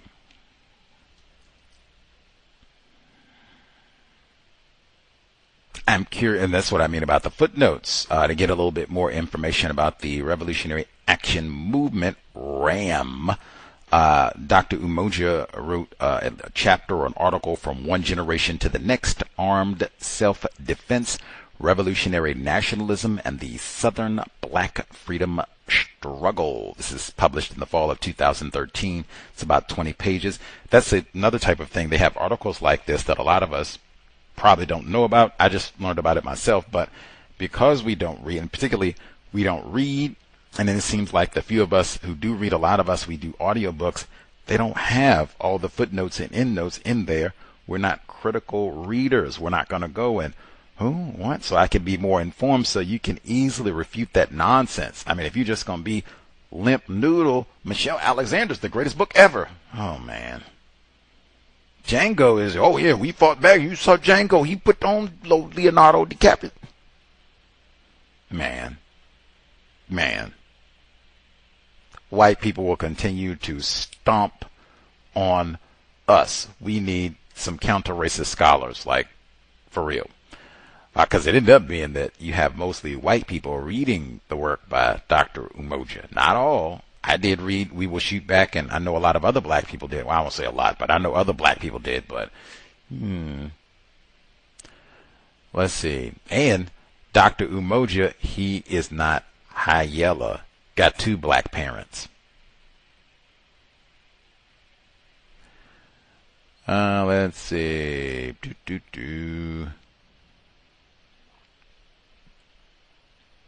I wish or hope that black nationalism gets defined in this text. Not sure what they mean. Let's see. I guess I can do a little bit more of the email. I'll pause on some of my notes, a little bit more email here. The Freedom Fighters section, Robert Williams, Monroe, North Carolina, the city is next to Charlotte. The Williams family, political asylum in Cuba, later in China. Oh, we already got that one. From South of the World, Robert Williams, Monroe movement, meet violence with violence. Suspected racists won't quote him like they do MLK. I just said that for sure. Or look here. James Baldwin. Victim of white supremacy. I'm not saying a bad way. You don't hear me name calling. You know Akinyele either. But that's why I say I have no regard. I don't even take you seriously. If you're a white person or a non-white person. Well, brother, Michelle Alexander, didn't she end her book with James Baldwin? She sure enough did. She had a bunch of MLK quotes in there, and then she concluded with James Baldwin. All that foolishness, man, get out of here. Let's see. But I hope they give a definition to black nationalism. Let's see. I do appreciate them making this generational, and I guess with the life that they, and we'll get more information. We just read the preface, so we'll get more info. But man, them taking their children all over the world while they're in exile and Robert Williams is wanted, like, wow.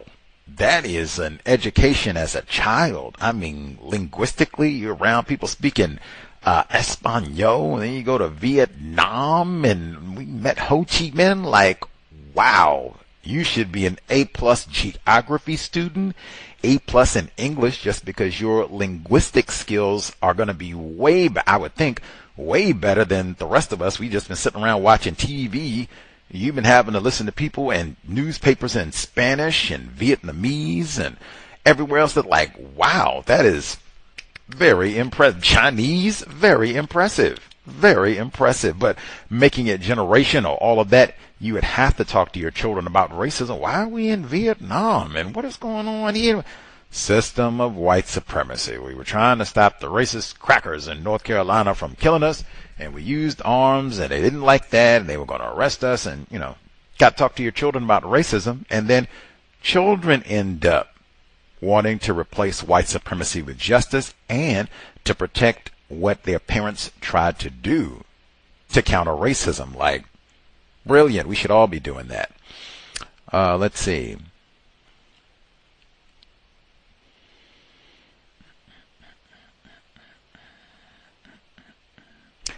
He says, or they say that gender roles, or the role of women in political struggle issues that preoccupied the progressive movements of their time. Oh, there's in their discussions of the Southern Civil Rights Movement and the politics of the Third World nations that harbored them, the Williams do not discuss family life, gender roles, or the role of women in political struggle issues that preoccupied the progressive movements of their time, yet Robert Williams' readiness to intervene personally and through legal challenges to defend African American women in the Monroe community demonstrated his commitment to fight for black women's safety and dignity. He's probably still an old patriarchal ogre, but what I found more important about this, one, you see Mabel Williams right there. She's got a pistol in her hand and defending and the whole nine. Not, as some, I'm behind Robert, but I am right here, actively involved, using my brain computer. She's on the Radio Free Dixie, as we'll hear, all of that. But more importantly, she wrote her own memoir after her husband had been deceased for years. So this is not no Robert Williams, and don't you say nothing, and you don't disgrace me, and I'm black king of the household, and I'm going to tell you what the right woman. He's been deceased, so she could have wrote whatever she wanted. She didn't say nothing.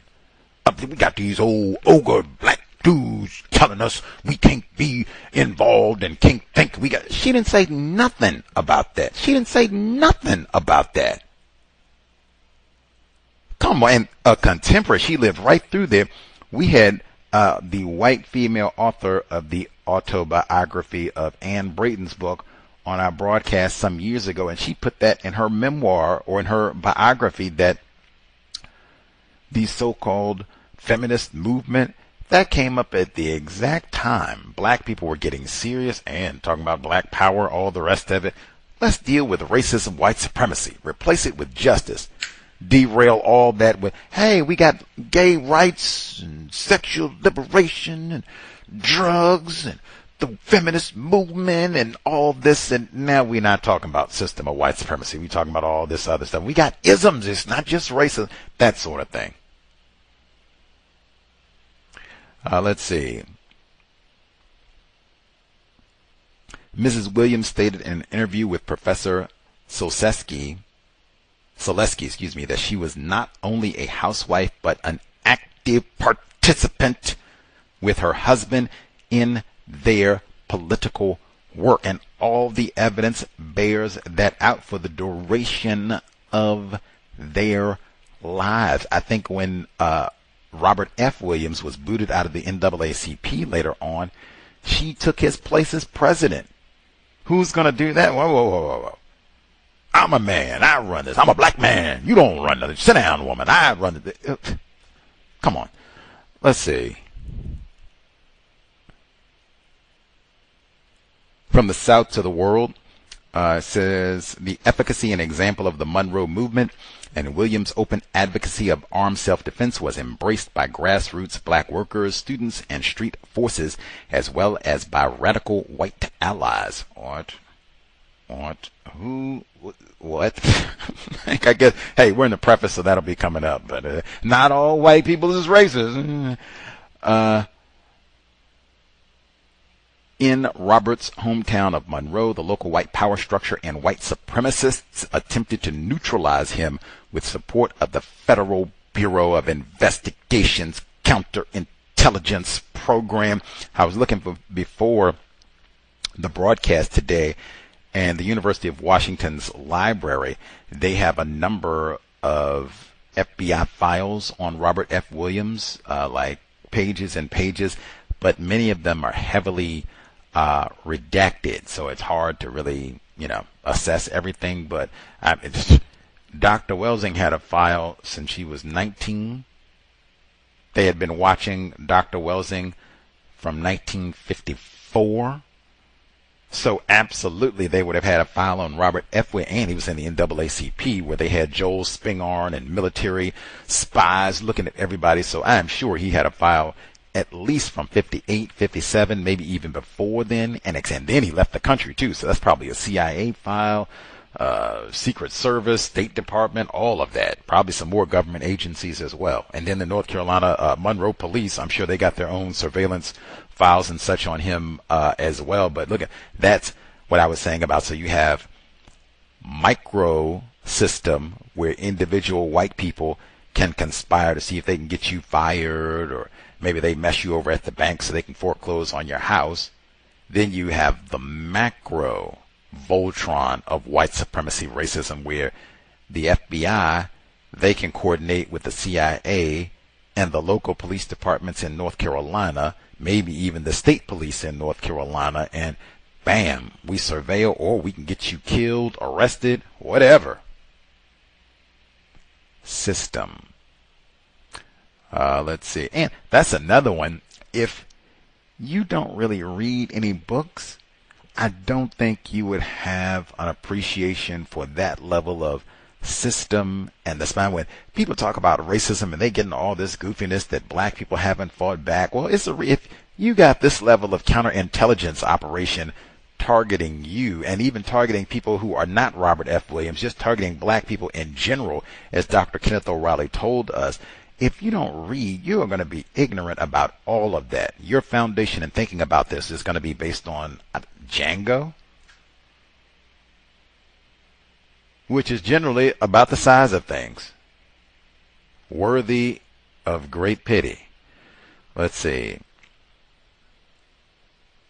Williams was an early supporter of the Cuban Revolution, exhibited by his being a founding sponsor of the Fair Play for Cuba Committee, a U.S.-based activist network in support of the Castro-led revolutionary government. Williams organized the Fair Play for Cuba delegation to visit revolutionary Cuba in 1960. Even this group has come up a few times. I think Assata Shakur may have been loosely affiliated with it. Memory might be bad there, but I think she may have. And then Lee Harvey Oswald is associated with this group, and I think I have even heard some suggest that this is some sort of front organization for U.S. government agencies, the CIA or others, to misdirect or what. I just told Lee Harvey Oswald is associated with this group, so I have to double check on that. But that's just fascinating. Continuing, Leroy Jones, we've heard of him a number of times. He was supposed to be a part of the Cuban delegation. And even that right there, going to Cuba at this time, Jesus Christ, you have a CIA file, a State Department file, an FBI file, local police file. Like, oh my God. Like, let's see.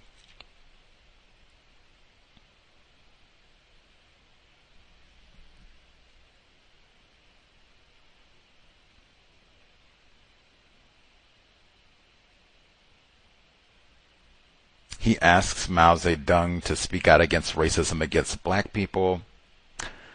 International global system of racism. I'm sure that would not impress white people here. Just be got yellow niggers and homegrown niggers. And, oh, let's see.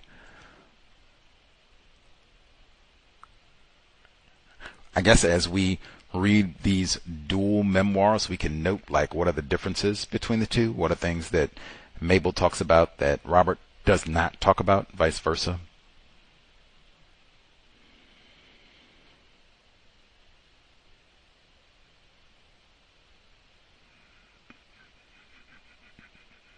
Let's see.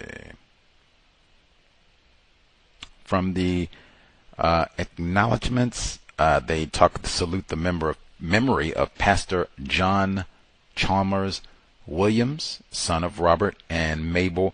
I appreciated they give his essential aspects of his parents' ideology, and number one is self-defense is a deterrent to white supremacist terror. Now that is, I believe, documented in We Will Shoot Back as well. Not that white people obviously have overwhelming force, absolutely, but he does cite a number of times where black people using counter-violence just to stop the white terrorism. I don't think you're just going to come in here and push us around and do whatever, and it's not going to be no pushback. You're going to have some casualties too. That sometimes that was enough to, okay, we're going to leave these niggers alone. We're not just going to come in here willy-nilly and shoot them up because they do have some guns, and we might take a bullet too. Two, demonic forces need to know there are consequences.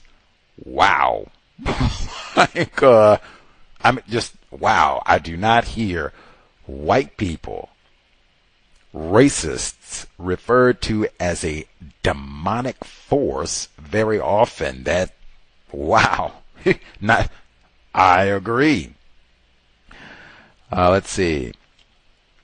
Dr. Bracy joined the Revolutionary Action Movement as a college student and young activist in Chicago in the early 1960s. That's Abraham Bolden time period.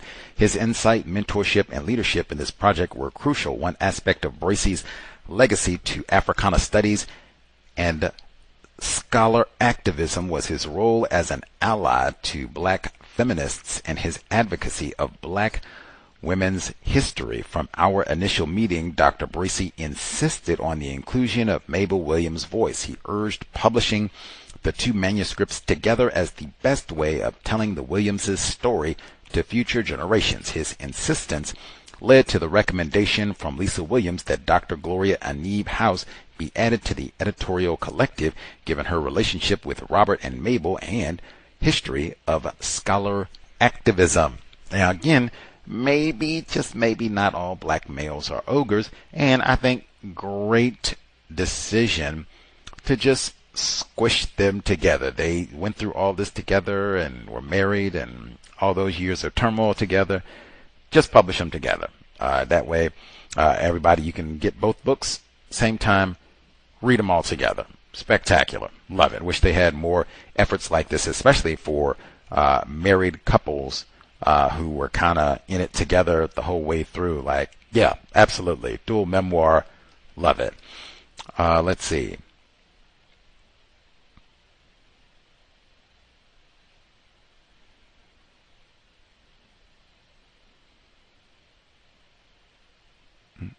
Okay, going through the blank pages, get to the first chapter, part 1. Okay. Robert F. Williams, While God Lay Sleeping. He says he grew up in the little town of Monroe. He was predominantly white, Protestant, racist. The religion of white supremacy. He could have just said it was predominantly racist. And that, just leave it as Protestant. It was predominantly racist. Let's see. They told him that his kind was not wanted there, and that the wages. Oh, this was. Let me back up. It was so.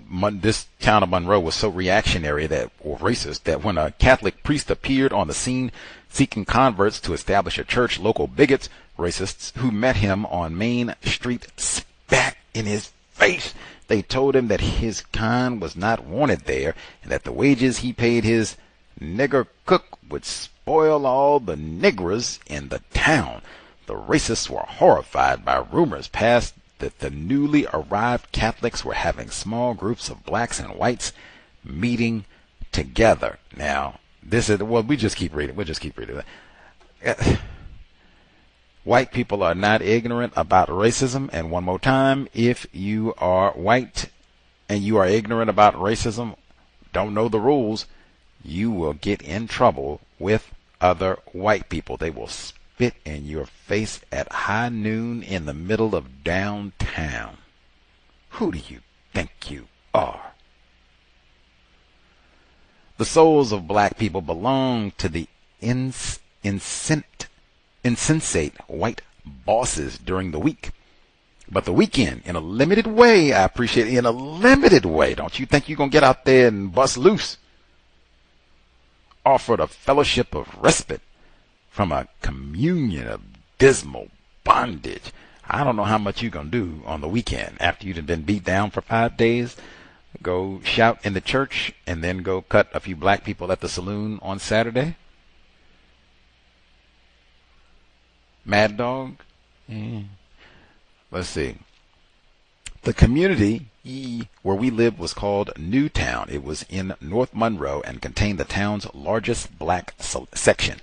We were completely surrounded by poor whites with the exception of a grove of a wooded area to our northwest. Parents of black youth cautioned us to take a shortcut to town to avoid being exposed to young whites who made sport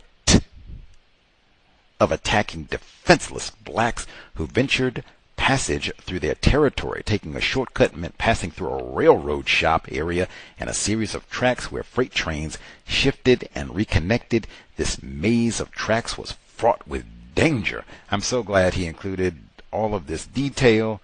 I mean, and I appreciate the verbiage. A sport, because that, one more time, it makes it sound like white people, that would be racist man, racist children, and racist youth, enjoy practicing racism. We make a sport out of terrorizing and abusing black children. That's fun. That's our entertainment. Can't be ignorant about racism if that's true. Now, as I kept reading, I said, wow, as a child, you got to rewind to, this is like 80 years ago. You got to navigate a railroad track yard to get to school. Man, and I know they ain't got all the fancy technology that we have now. Even now, crossing a railroad is super dangerous, they say. You see that Denzel Washington movie where they had a train that couldn't stop, it's going to flip over? Even now, it's dangerous. And we got all this technology and everything. You know they didn't have all those flashing lights and alarms and a little arm that comes down to let you know. And if you're young and a child and you're not paying attention, you stumble, fall, anything like that. Like, man, and now think about the logic of that. I'm a black parent. I don't have any children, but I'm a black parent. You have a child, daughter, son, whatever, both maybe. They can go to school. They're, let's say, 10. For whatever reason in your mind, you do the math. Maybe you get out pen and pad, you do the pros and cons. Go through the racist neighborhood, shorter, go through the train yard. How in the world does the math come out? Walk through the train yard. Yeah, I know the train, and you could, yeah. Walk through the train yard. Wow. Particularly in that city, he said, there had been deaths and maimings. We were instructed to exercise extreme care in crossing. What in the Christ happened going through the white neighborhood? Like, think on that slow. The conclusion is, yeah, I know there have been deaths and maimings on the track and you get squashed by the train. Do not walk through the white, but they get maimed. Do not walk through the white neighborhood. What the hell does it mean to be classified as white? What did they do to you that's worse than being squashed and maimed by a train?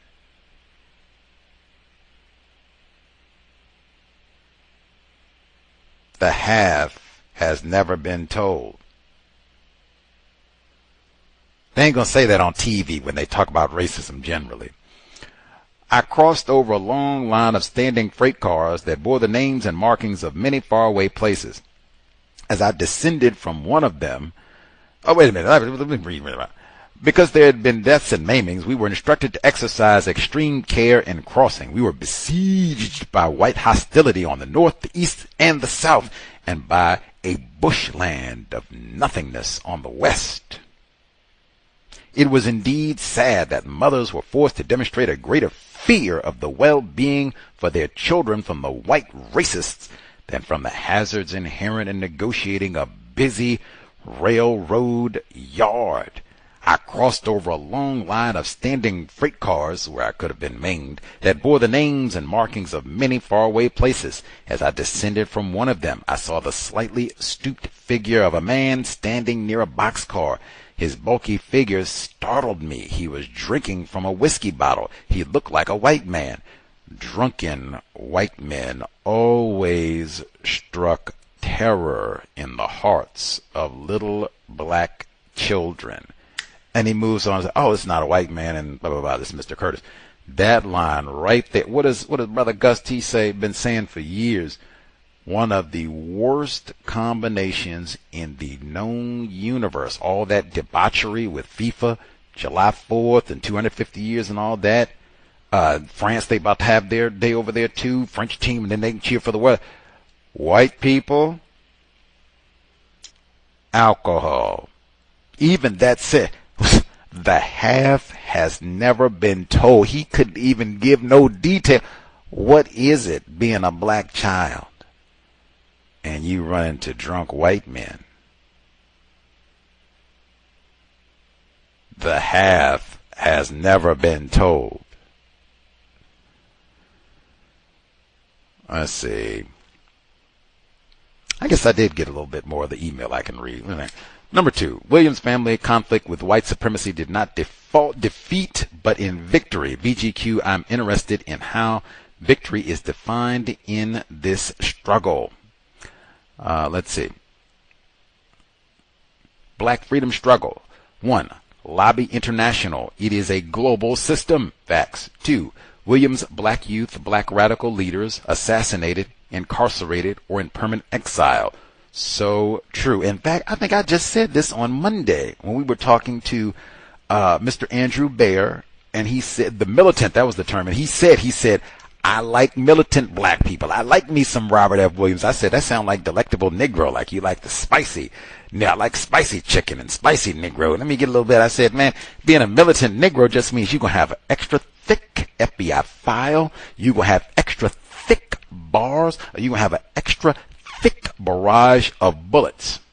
Maybe all of the above. It for sure does not mean white people love them some militant spicy Negroes. That's not what it means at all, unless you're dead. That was the other thing I said. All the militant spicy Negroes you done mentioned, they're dead. You generally don't get to be, as he said, you don't get to be no militant black person and live for no long time. Be out of here, unless you're going to be in greater confinement. Mumi Abu Jamal. Black freedom struggle. Oh, wait a minute, got that one. Memoirs, new newsletter, Crusader, Radio Free Dixie. This show was broadcast from Cuba by Mr. Williams from 1961 to 1965. We heard a teaspoon of it in the intro today. Number 2, quoted racist language, not deleted. I'm glad they included it. Sanitizing their racist language in the media, I think, is tactical among race soldiers. Language they use all the time when black people are not around. It causes us to have confused thinking. Well, maybe white people think saying this about us is wrong. Psh. Timeline, the kissing case. There's a picture of line of the 2 little boys terrorized by these race soldiers, both adults and children. This case got massive media coverage, like across the country. So this is one you can probably find lots of pictures and articles, and if we haven't even heard, they'll probably go into more detail about it in the book. So let's see. Chapter 1, while God lay sleeping, Catholic priests, bigots spat in his face. Racists were horrified. Newly arrived Catholics, blacks and whites meeting. The religion of racism, white supremacy. And we'll pause there because we didn't get to the rest of it, but that is... Oh, wait a minute, I guess we can. Chief of Police helms giant man dragging drunken black women. See the C.O.W.S book club. Beyond the usual beating. John Burge torture scandal and social movements for police accountability in Chicago by Andrew Baer. I was also thinking At the Dark End of the Street by Danielle McGuire. She was a guest on the C.O.W.S way back in 2011, but and even Dr. Kenneth O'Reilly, when he was with us in 2022, he talked about how in the South that was kind of standard operating procedure for black sheriffs, what have you, to go snatch some black female nigger woman and get over here now and do whatever they want, rape them, and that standard operating procedure. We will get to it. I think even more of that to come. We will get back to it, and that's again the Biography Kings. Isn't it refreshing? Isn't it a new day? It's so refreshing. It's a breath of fresh air. Hey, at the minimum, you don't have to hear Gus T say, "High lion, high yellow wench." We ain't got to hear that no more. The Memoirs of Robert and Mabel Williams. Context of White Supremacy, Katherine Massey Book Club. Audio segment number 2. If you have comments and didn't get to share, just write them down, and we should have ample time once we are done with this portion. I made the post office in time. and entered the usual state of anxiety as I faced the long wait for my order to be filled by the Johnson Smith Novelty Company. As I crossed the street to the opposite side of the post office, I was startled by the screams of a woman who sounded desperate and in deep pain. I could also hear great laughter rising from small groupings of whites that congregated to watch a sordid spectacle. Some blacks, too, had stopped to watch. Their emotions seemed harried with shame and horror. Even at the tender age of 12, it was already obvious to me that on many occasions whites felt moved to laugh while our people had reason to cry. The chief of police, who was a giant of a man and a hardcore racist, was dragging a drunken black woman along the pavement to his car. He tugged her as if he might have been pulling a log or a sack of potatoes. His weather-beaten face reflected deep hatred and contempt. His nose was huge and crooked on the end in a fashion similar to that common of birds of prey. His strenuous efforts caused his police shirt to be wet with perspiration. Chief Helm's propensity for kicking black men and slapping black women had earned him a well-deserved reputation for his brutal treatment of Afro-Americans. A mere approach by him struck terror in the hearts of our people. As the woman's poignant screams echoed up and down the street, black men shook their heads and walked away in silence. The chief wore one of the biggest revolvers that I had ever seen. It sagged at his side in cowboy style. He threw the paining and screaming woman into his car and sped away toward the jail. Nausea gripped me, and I felt empty inside. Everything seemed futile. I left the scene wondering, in the innocent way of a child, why black men were impotent and seemed so useless in moments like these. With both my hands in my pockets and straining to keep from crying, I started to walk the mile or so back home. The hymn, "What a Friend We Have in Jesus," kept forcing its way back into my mind. Among black folks, Monday was commonly known as Blue Monday. It always meant the beginning of a new cycle of facing up to the pain and frustration of being black in America. In those harsh days of precarious survival, it seemed that life was divided into short units. It seemed that destitute blacks lived from week to week. Oftentimes, a week contained only 3 significant days. They were Friday, Saturday, and Monday. Sunday was sometimes colorful, but at sundown a sense of quiet, sullen apprehension crept over the community. It was a most unwelcome prelude to Blue Monday. One had to mentally prepare himself to meet the man, the white man. White insurance men and a sundry array of bill collectors invaded the ghetto. Monday was a day when neighborhood clothesline weighed heavily from all manner of laundry.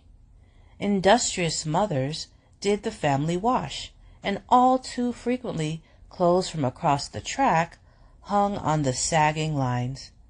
Black women worked their hands to the bones for a pittance.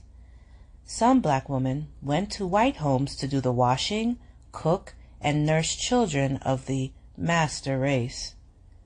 This Blue Monday morning, my mother was laboring in a washtub. She was vigorously rubbing clothes on a rubboard. Occasionally she paused and wiped the perspiration from her face to keep it from her eyes by bending her arm and lowering it in a gentle motion from the forehead to her lips. I stood at a huge black washpot and stoked the fire under it. The clothes had to be boiled to assure cleanliness. The sun had risen to a scorching position. The carefree song of birds permeated the air. My Uncle Charlie entered the yard and approached my mother. "Hi there, Emma. At it again?" he drawled. His shirt bore evidence of heavy sweating. Myriad beads of perspiration clung to his face. "Hey, Charlie," she responded in a not-too-pleased voice. "Been in the liquor barrel again, huh, Charlie? You got started early today, didn't you? If you don't change your ways, you're going straight to hell." I had heard this dialogue all too often before. Therefore, I braced for the battle of words that was bound to ensue.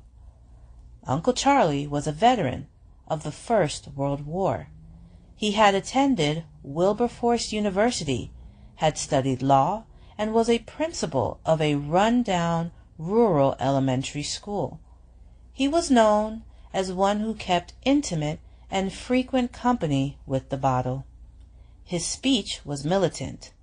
Uncle Charlie had encountered a score of minor brushes with the law and had done much better in the courtroom than in his physical clashes with bigoted policemen.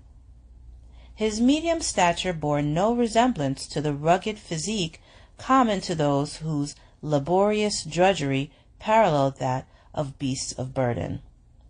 He kept his reddish hair tightly waved, and his ruddy complexion was no darker than that of whites who were constantly exposed to the burning sun.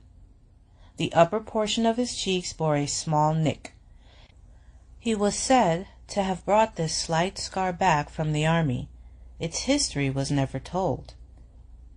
We lived in the southern Bible Belt. Even blacks who lived less than chaste lives dared not deny God. Uncle Charlie did. He was a professed atheist, a first magnitude iconoclast. He seemed to relish riling Christians, and my mother was no exception. Today they were at it again. "You drunken infidel, it's no wonder that God don't strike you down in your tracks," she said. "Now, Emma, there you go again. You niggers are always on your knees praying and talking about a white God punishing somebody.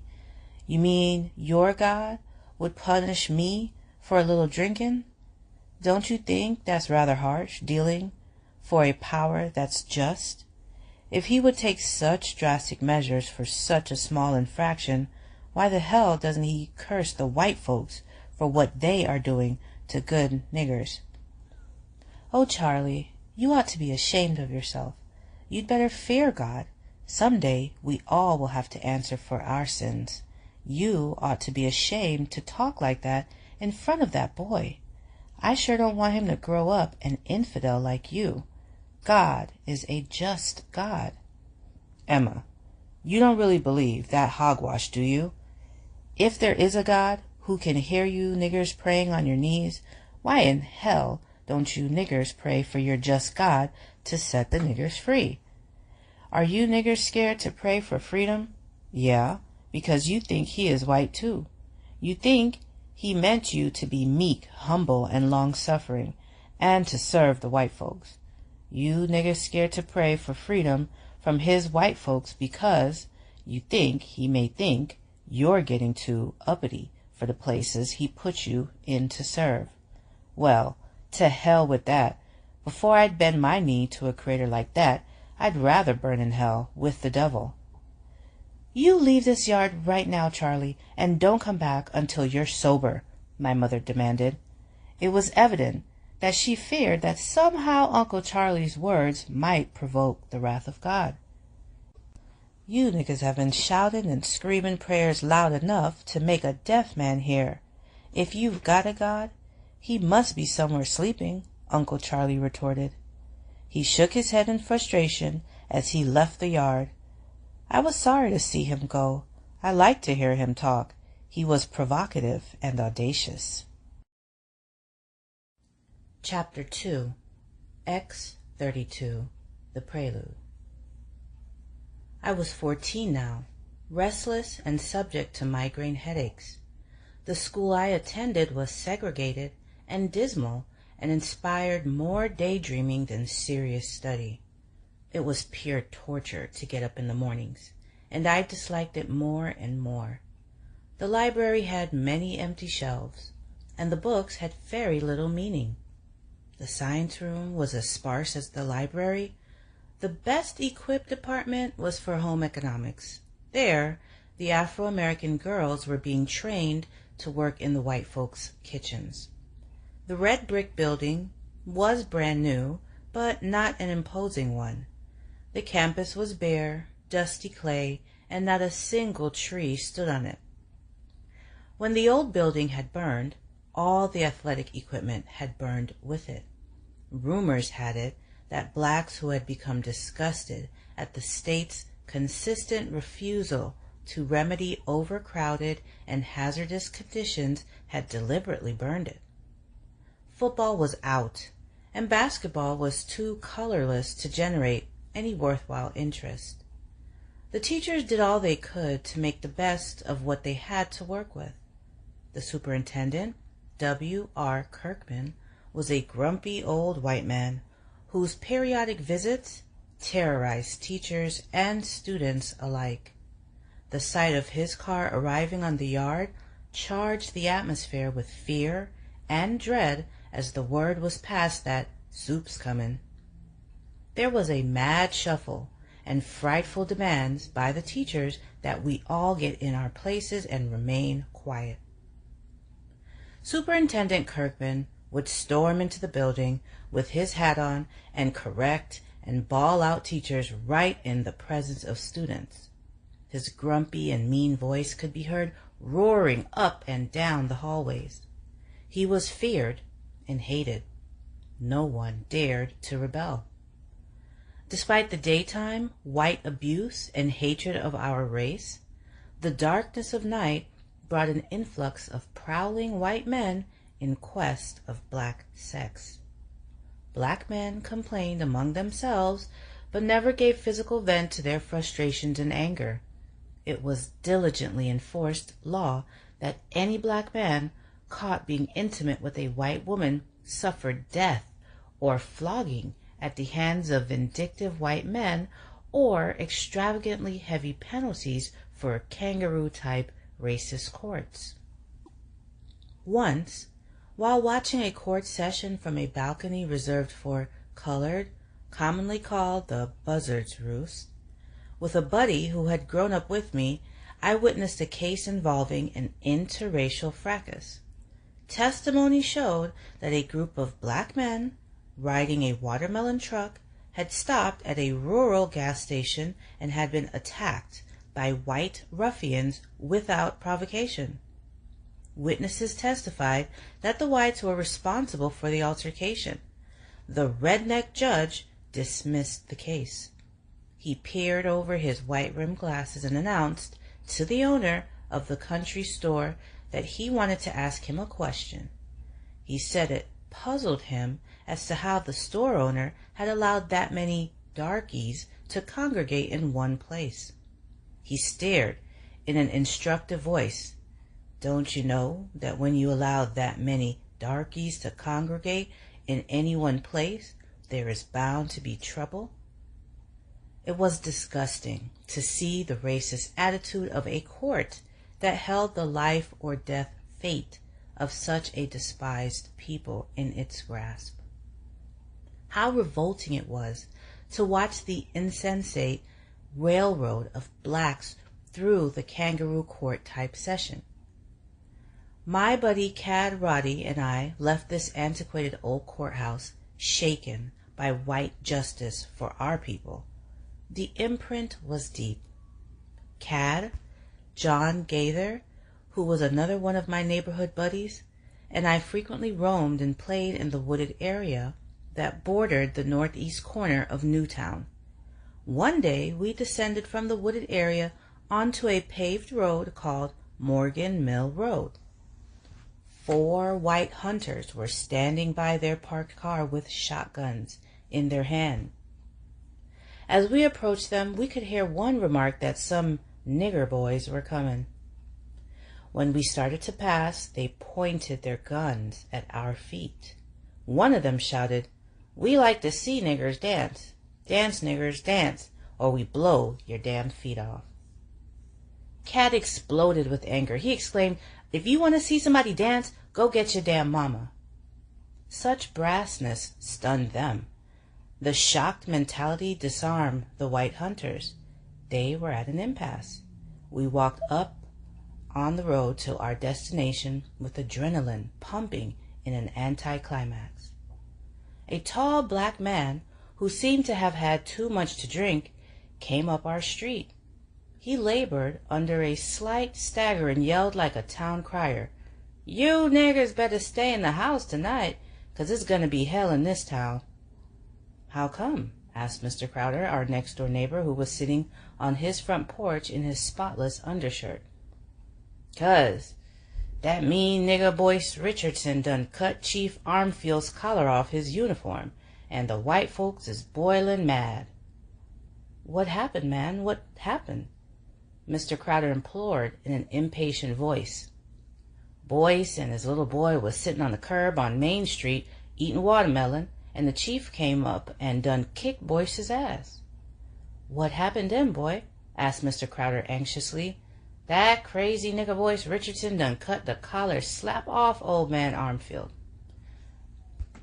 Mr. Armfield ought to know better than to kick Boyce Richardson. That nigger'll fight a circle saw. What did they do to Boyce? "The whole force come and got him. I heard they 'bout to beat him to death when they got him to the jailhouse. The crackers is some kind of mad uptown. They say they gonna lynch him and run all the no-good niggers out of town tonight. That's why I'm making it before nightfall." Mr. Crowder called across the yard to my father, who was preparing to go into the night shift. "John, did you hear what that fella said?"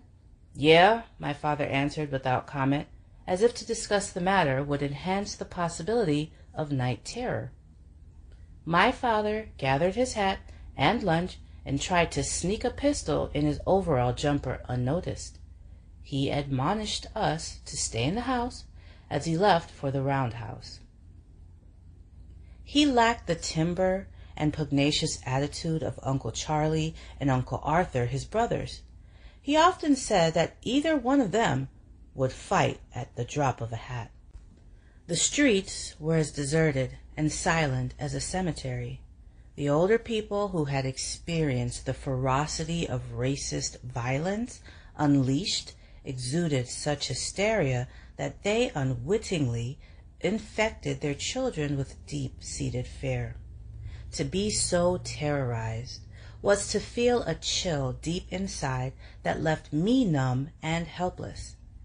It is one of the greatest traumatic experiences in the world for a child to need the protection of a parent and to find that parent impotent and paralyzed by vicious and unjustified racial intimidation. In the ensuing weeks, an idea for starting a secret organization impregnated my mind. It was to be called the X-32. It was to have 32 members, and I was to be Captain X. Its objective was to be a highly disciplined night attack force of young neighborhood vigilantes. We worked diligently, making white hoods to conceal our heads. Each white hood had X-32 imprinted on its front with black shoe polish. We designed a pennant-type flag of black felt emblazoned with X-32 in white shoe polish. After recruiting a hardcore cadre, we took to the woods every day after school to practice formation running, discipline, and methods of attack. We initiated a loyalty oath that brooked no insubordination, resignation, or breach of secrecy or dropping out. After intensive training in nighttime camouflage, stone throwing, stick fighting, and methods of handling possible exigencies, we were ready to make war on white philanderers who fancied black women after dark. We also extended our targeted objectives to include certain black panderers. At last, we were going to feel the power of vengeance and the glory of strength and courage in the midst of impotence and shameful submissiveness. It was exhilarating to have our own army with a mission to bring terror to the terrorists. Our first target was the grumpy superintendent of schools. He was to appear at a night affair in the school auditorium. It was always considered a big deal to have Soup attend an affair at the Winchester Avenue School in the ghetto. We didn't attend. We waited in the darkness at the edge of the schoolyard. It had been customary for the principal and superintendent to linger behind the crowd to count the door receipts. As a group of women and children stragglers set out for their homes, we passed them running in single file on our way to the building. Our flag and masks terrified them, and they screamed, shrieked, and scurried into the night. A door was unlocked at the end of a long corridor. The hallway was dark, but we could see a screen of light coming from the office more than halfway toward the other end of the structure. We tiptoed quietly.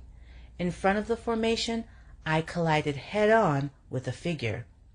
When the man glimpsed our weird hoods, he exploded in a fit of hysteria. He let out a howl and scream that bore no resemblance to anything ever uttered by a human. He scampered down the hallway, roaring like an express train. His reaction had caught us completely unprepared. We too experienced a state of shock. We took off in the opposite direction in a mad rout that caused a pileup of entanglement. We scrambled to our feet and scattered in the night. The next day we learned that our abortive encounter had been with the principal instead of the superintendent. We were pleased to know that he had not suffered a heart attack.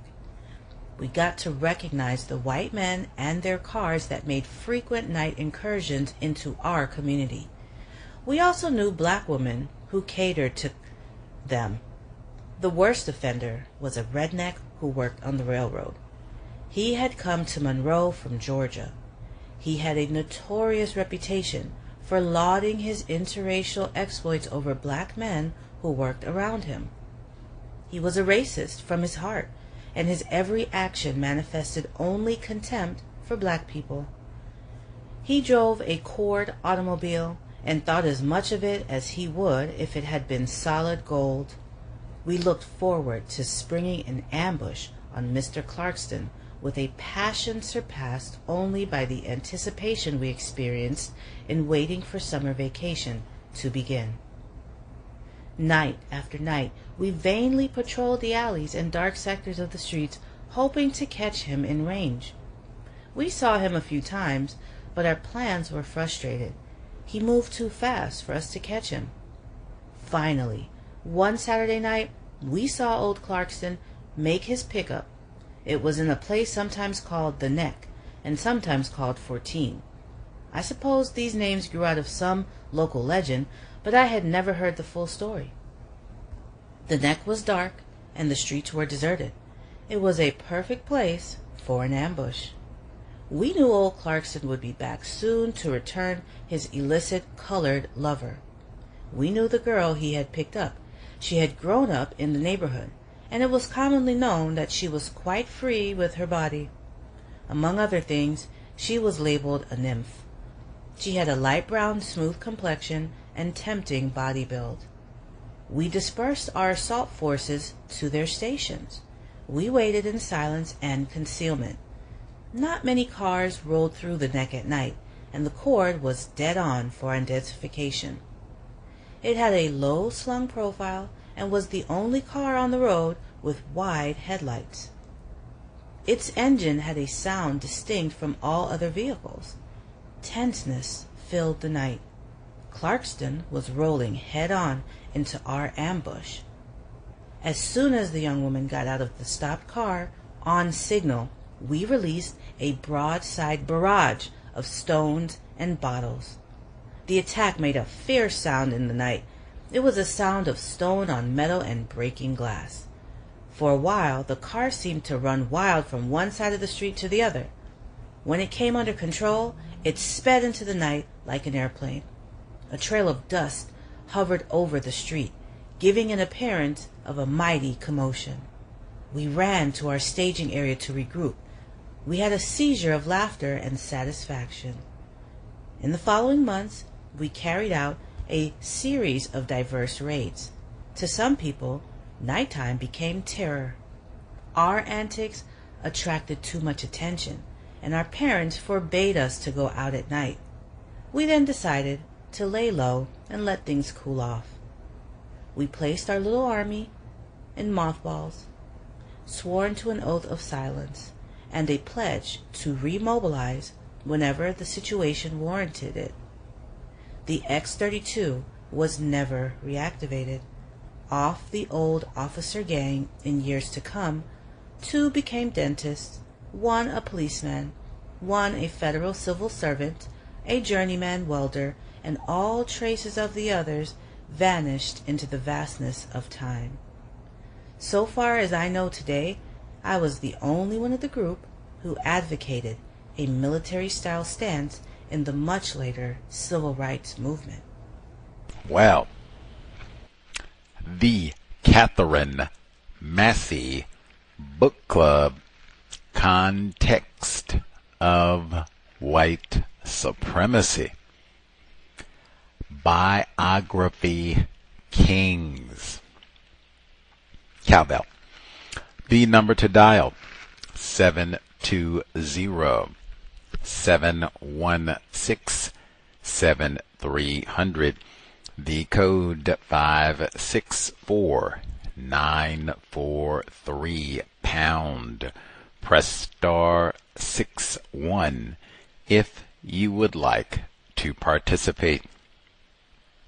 We'll pick up next week, Chapter 3, Growing Up to the Sounds of Newtown. Okie dokie. I will close out email number 1, nab our callers, get in some of my notes. We'll call it a session. Let's see.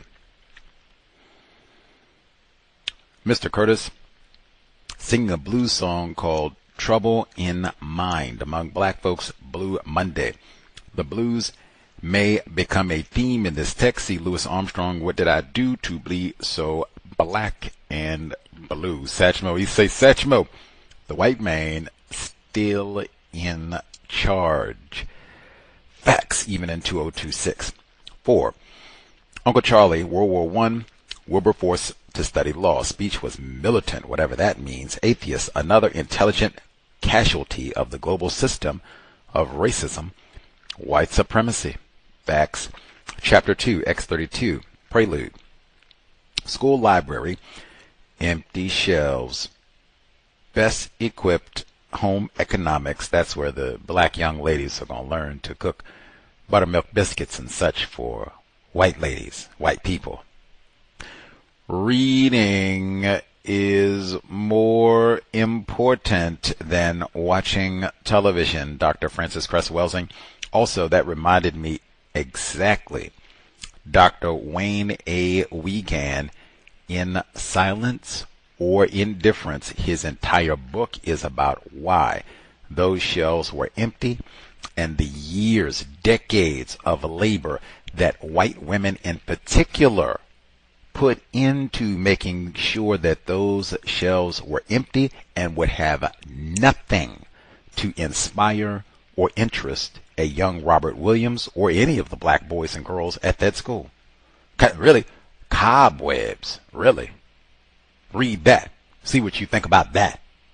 And if you got any recipe books for how do we like our biscuits and green beans, maybe put that in there so they, yeah. Let's see.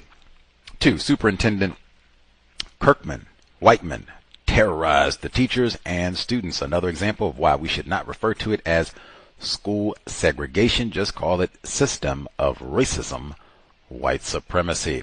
Facts. 3. White men in quest of black sex. Black men complained among themselves but never gave physical vent to their frustrations. We had the author of the book, The Whole World, or the book is The East, the West, and the East, the West, and Sex is the name of the book. And the chapter, I believe it's chapter 1, is The Whole World is the White Man's Brothel. very early in the C.O.W.S history. This one reminded me of so much. Pieces of a Puzzle by Renethia Tate. Neely Fuller Jr. Has talked about this like over and over. We've heard this over and over and over. Ain't no so-called segregation. Dear Senator, that's just a little bit further south. We're talking about North Carolina right now, but that was in South Carolina with Essie Mae Washington Williams.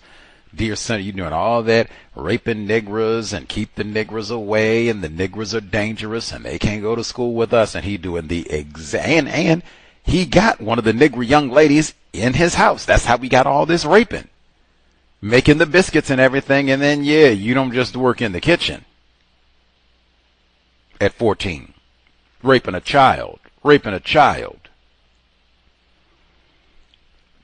Witnesses testified that whites were responsible for the altercation. The redneck judge dismissed the case. Puzzled him as to how the store owner had allowed that many darkies to congregate in one place. Disgusting, racist attitude of the court. The beginning of this text reminds me of the book club selection Second Wind by Bill Russell when he talks about growing up in Monroe. Now that's fascinating because he was in Monroe, Louisiana. And we're talking about Monroe, North Carolina. And even, I said it reminds me of Essie Mae, Dear Senator. It's kind of the same time period, mid 20th century, 1900s. Kind of the same time period. Bill Russell, he was growing up in Louisiana.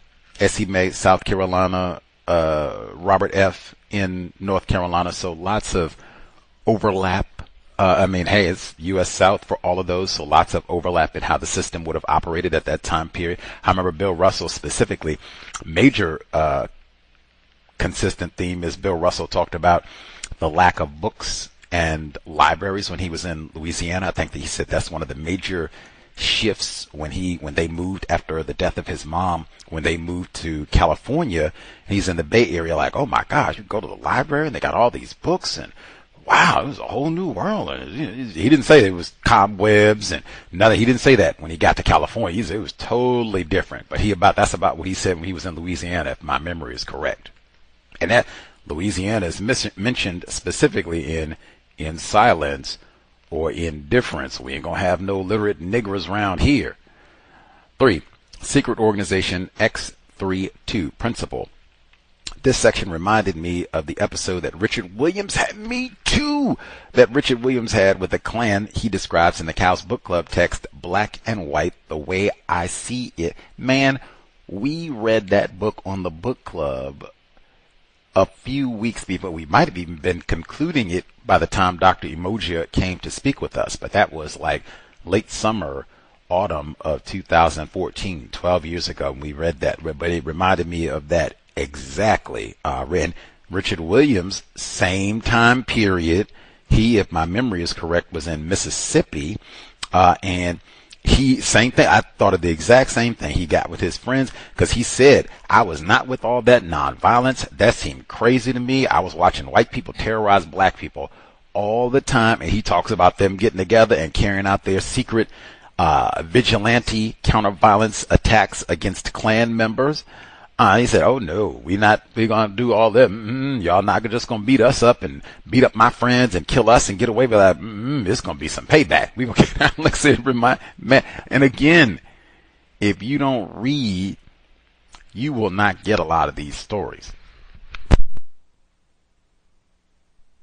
I wrote a review and adored King Richard, Venus and Serena Williams biopic about them and their dad. He's right in the center of it. That story's not there. Now, you can't put everything in the movie. Duh, it's tremendous. One of my favorite films, but that story's not there. Some of the, especially when it gets to counter-violence, you're going to have to do some reading and some non-fiction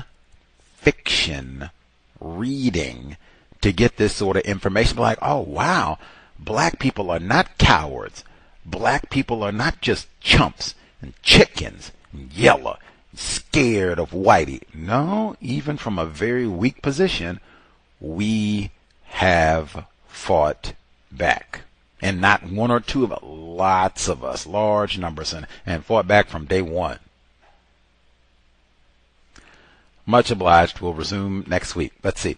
Number again, 720-716-7300.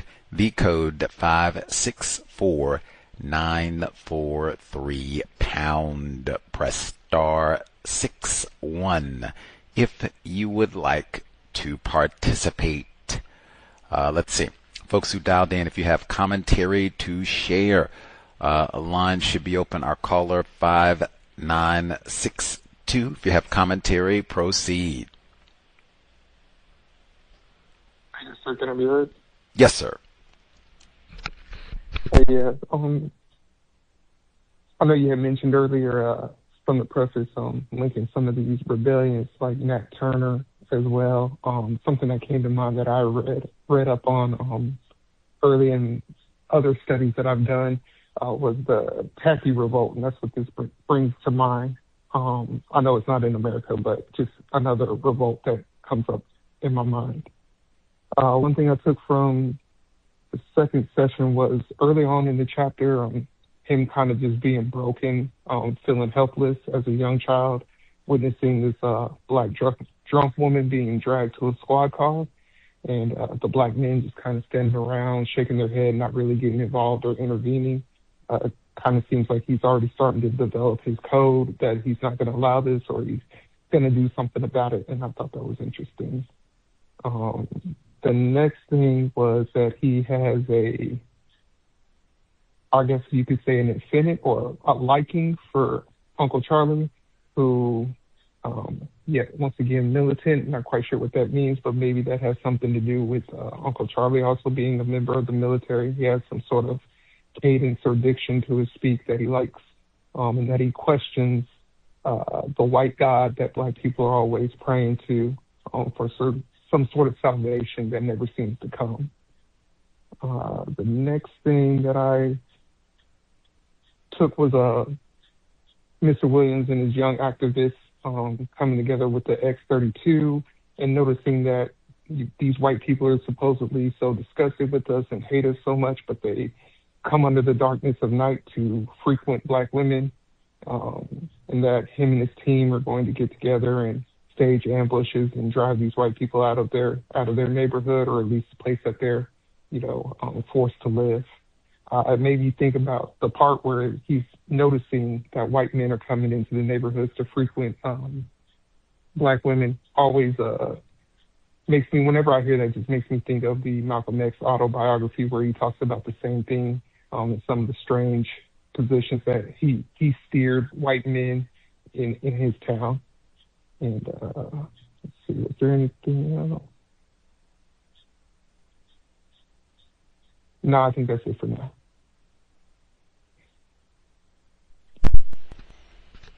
Much obliged. We have heard that many times over the years in terms of white people. They practice white supremacy, racism, and some of the most grueling ways. Practice white supremacy in such a virulent, evil manner, demonic manner, that black people say it'd be better if you get hit by a train than risk going through the white neighborhood. But they still run in and want to do some sexual activity in the back seat, and we've read that over and over and over. And Malcolm, and that was one of the massive themes, because he talks about that so much during the first portion, and Detroit Red and all of that, and he certainly remembers all of that once he transitions and is trying to be constructive. But man, we did talk about that, the autobiography of Malcolm X, for sure. That's also a part that I think gets minimized when people talk about that book publicly and what they, well, he transitioned and he, Malcolm at the end, he said not all white peoples is racist now. They don't talk about the sexual abuse part, area 8. Let's see. I'll do some of my notes, things that I noted from what we read getting up to chapter 3. And we did get a picture at the end of chapter 2. This might be a book, I would say yes. You should own a copy of this text. It looks I thought Negroes With Guns constructive. This looks very constructive. Dual biography. You should own this one. Like, and a lot of this is like information white people would not want us to have. So, yes, own this one. Let's see. Okay, so this is where we started at for section 2.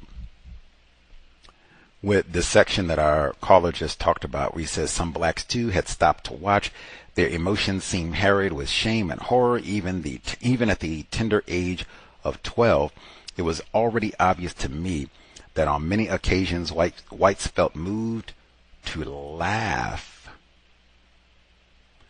while our people had reason to cry. The chief of police, who was a giant of a man and a hardcore racist, I don't know what that means. Like, said it was predominantly racist anyway. Like, woo, what does that mean?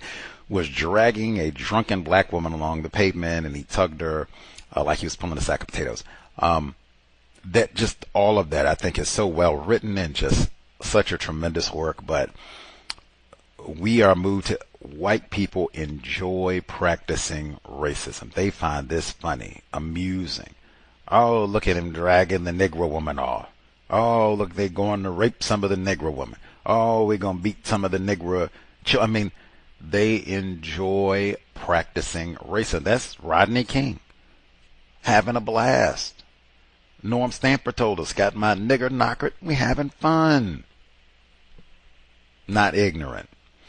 And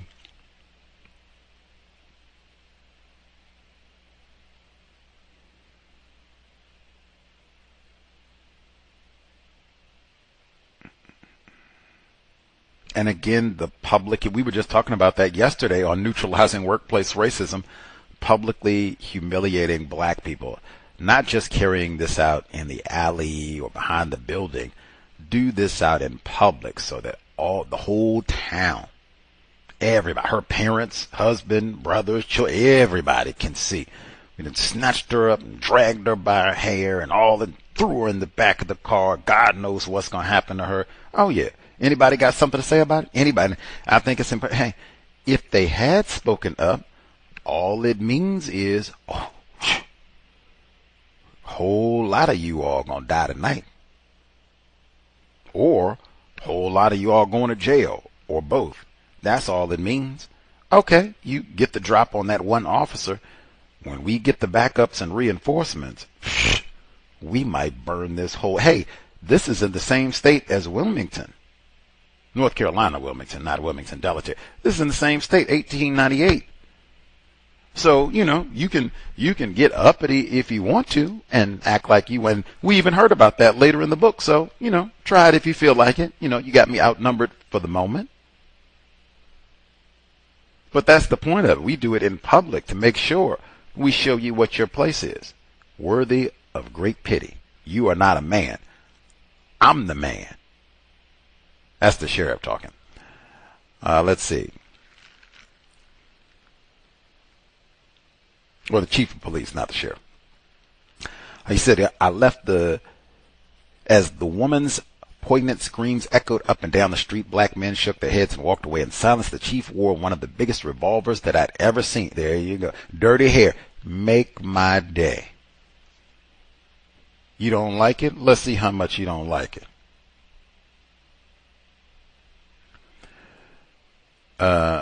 It sagged at his side in cowboy style. He threw the painting and screaming woman into his car and sped away towards the jail. Nausea gripped me and I felt empty inside. Everything seemed futile. I left the scene wondering in the innocent way of a child why black men were impotent and seemed so useless in moments like these. Woo, I feel like I've heard that my entire life. The worthless Negro from Virginia. Like, oh my God. And it's the system of white supremacy. You're not a man. Males and females. We have to replace racism to do that. But I mean, hey, that's what we got. That big revolt, that's the answer number one. And then, even if you get him, like I said, backup's coming. Wilmington, 1898. That did happen just a few miles from Monroe. Yes. We know a little bit of North Carolina state history, right? He continues, he says, one had to mentally prepare himself to meet the man, the white Massey. Yes, indeed, it's only one man on the plantation. White insurance men and a sundry array of bill collectors invaded the ghetto. I thought white people won. What happened to the separation? What happened to the segregation? I thought you stay on your side of the town, I stay on my side of the town, and never the two shall meet. That ain't what we got here. White people come over all that, and even black people go to there, because you got to go over there to make the green beans and potato salad. You don't make that at your house and then they come to the ghetto and eat with you. You got to go over there and make it in their kitchen and serve them at their house. What happened to the separation and segregation? You can't stay out there. You there all day and all night. You coming over for your bills and everything else. And then you coming over as soon as the sun go down. You still coming over here. So what?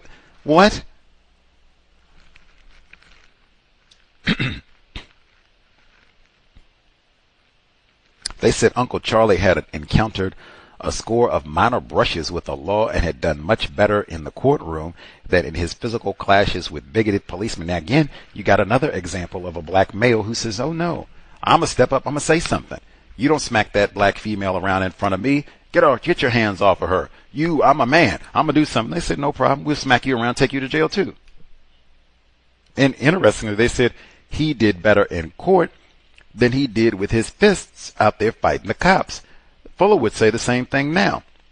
And I would be curious, how did he use words when he went to court at this period of time to be successful? Like, wow, that is very impressive. Maybe I hope we get to hear more of Uncle Charlie in the book. Like, whoa, who is this dude?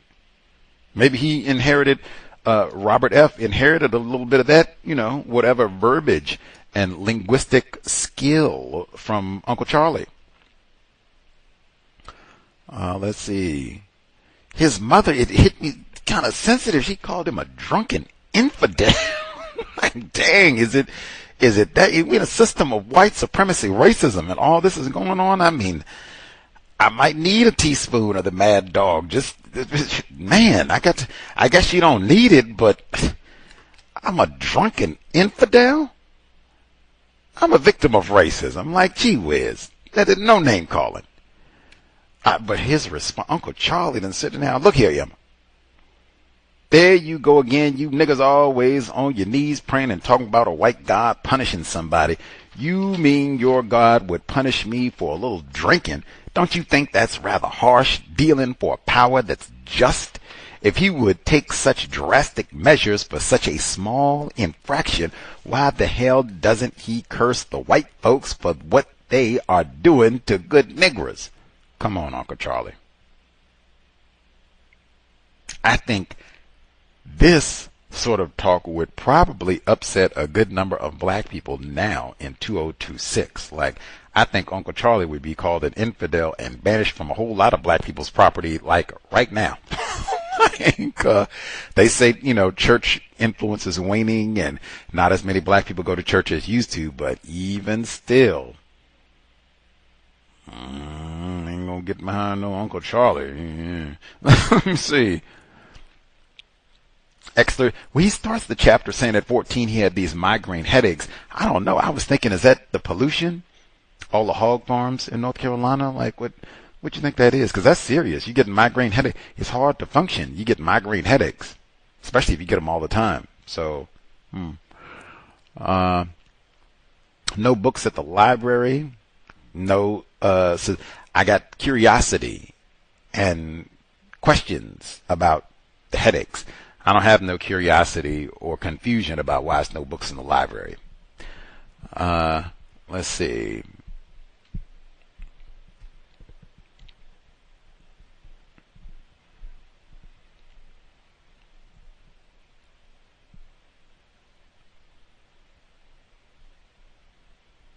So we got all the sexual, which we've heard before, monsters ball, yum, yum, yum. I thought it was fascinating.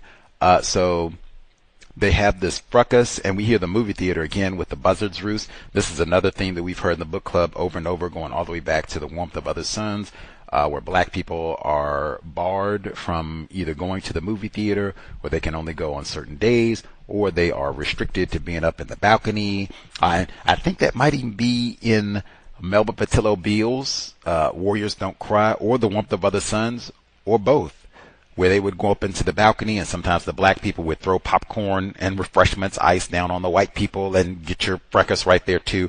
But even still, the power of television, even with all that, and sometimes they talked about how up in the buzzard's nest roost, they didn't have no comfortable chairs, and the janitors wouldn't clean, so you would have popcorn stuck up there for 50 years, and candy, and the floor is sticky, and all the rest of it. But even still, we going to the movies. And, it's not like you're going to see, whatever, the brand new hit series and all that. Like, nah, you're going to see some black and white foolishness that maybe... play it again, Sam. You get one shuffling Bojangles or something. That's funny, and it's not like you're going to see anything cool with, Kevin Hart, Dave Chappelle. Let's see. But the judge, after the fracas, saying it puzzled him as to how the store owner had allowed that many darkies to congregate in one place. Don't you know that when you allow that many darkies to congregate in any one place, there's bound to be trouble? Whoa. The racist lie, you got to, disperse your Negroes. You can't have the Negroes congregating. You see that language, that rhetoric, that racist code over and over again. You got to disperse the Negroes on the corner. Can't have them all congregated. They say even sometimes in the military, you got to disperse your Negroes. You can't have them all in the same unit. You put maybe 2 in a unit, and you put 2 in another unit way over yonder and over here, but you can't have them all together, because then they'll work together and they might not have conflict and name calling, and they're trying to work against racism, and it's real bad. Isolate them, keep them spread out, isolate them, see. Let's see.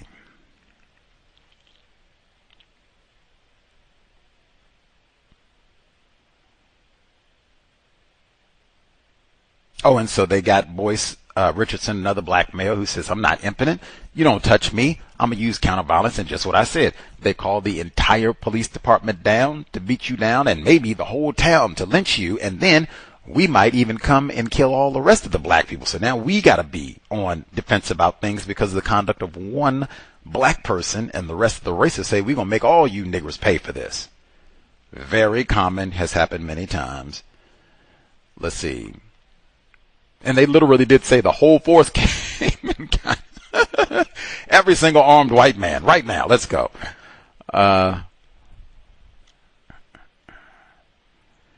He says the streets were as deserted and silent as a cemetery. The older people who had experienced the ferocity of racist violence unleashed excluded such hysteria that they unwittingly infected their children with deep-seated fear. To be terrorized was to feel a chill deep inside that left me numb and helpless. It is one of the greatest traumatic experiences in the world for a child to need the protection of a parent and to find that parent impotent and paralyzed by vicious and unjustified racial intimidation. Wow. What an amazing passage. I shared it online.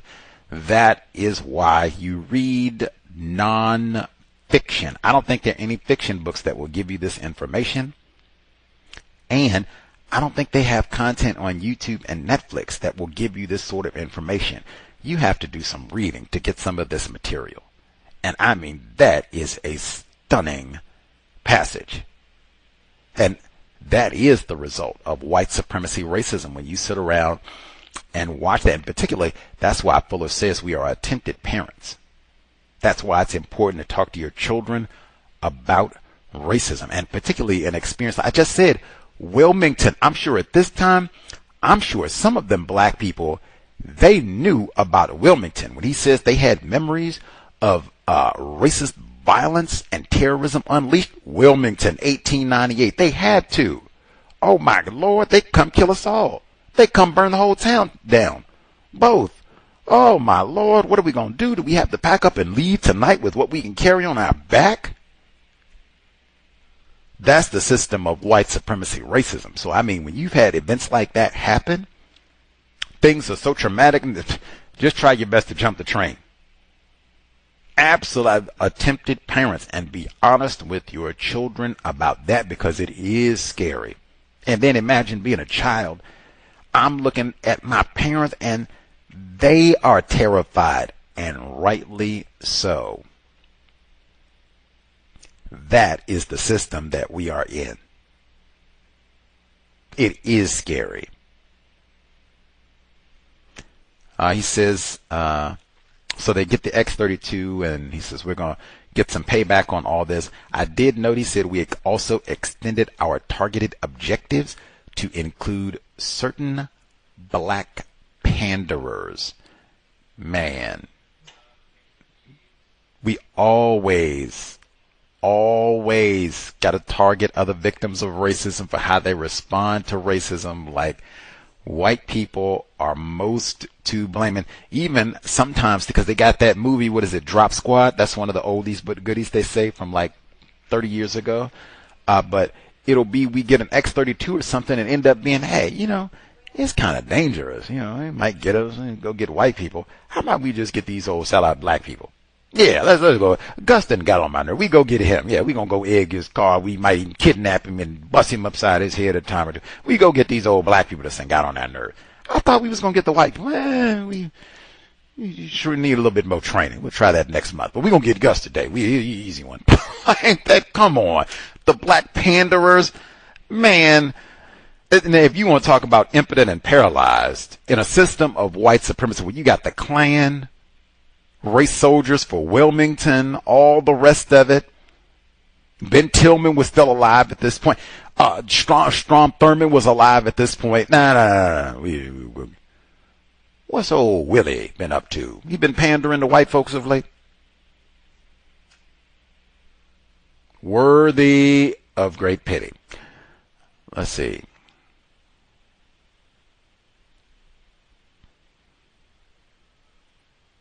And I guess they had their one attack on the white people, got the wrong white person, whatever, and then they disbanded. He said their parents, I guess, got wind of what they were doing, ain't gonna be no secrets, and said, and the same thing, if they found out what you all are doing, white people might come and take it out on all of us. Also, it reminded me a little bit of Columbine. I'll tell you how. He said, they went out in the woods to practice and get their techniques down. I said, that's what Reb and Dill did. Obviously for non-constructive purposes in Columbine, but I mean, hey, they going out anyway. That's chapter 2. We'll pick up chapter 3 next Friday. With that, we did our 3 hours. Other folks have commentary. We'll get to it next Friday. Write your commentary down, take a note, and we'll pick it up there. Retired firefighter and folks. We'll do it next Friday. We'll be here on Saturday, compensatory call in, 8 p.m. Eastern, 5 p.m. Pacific. A young lady who dialed in for workplace racism.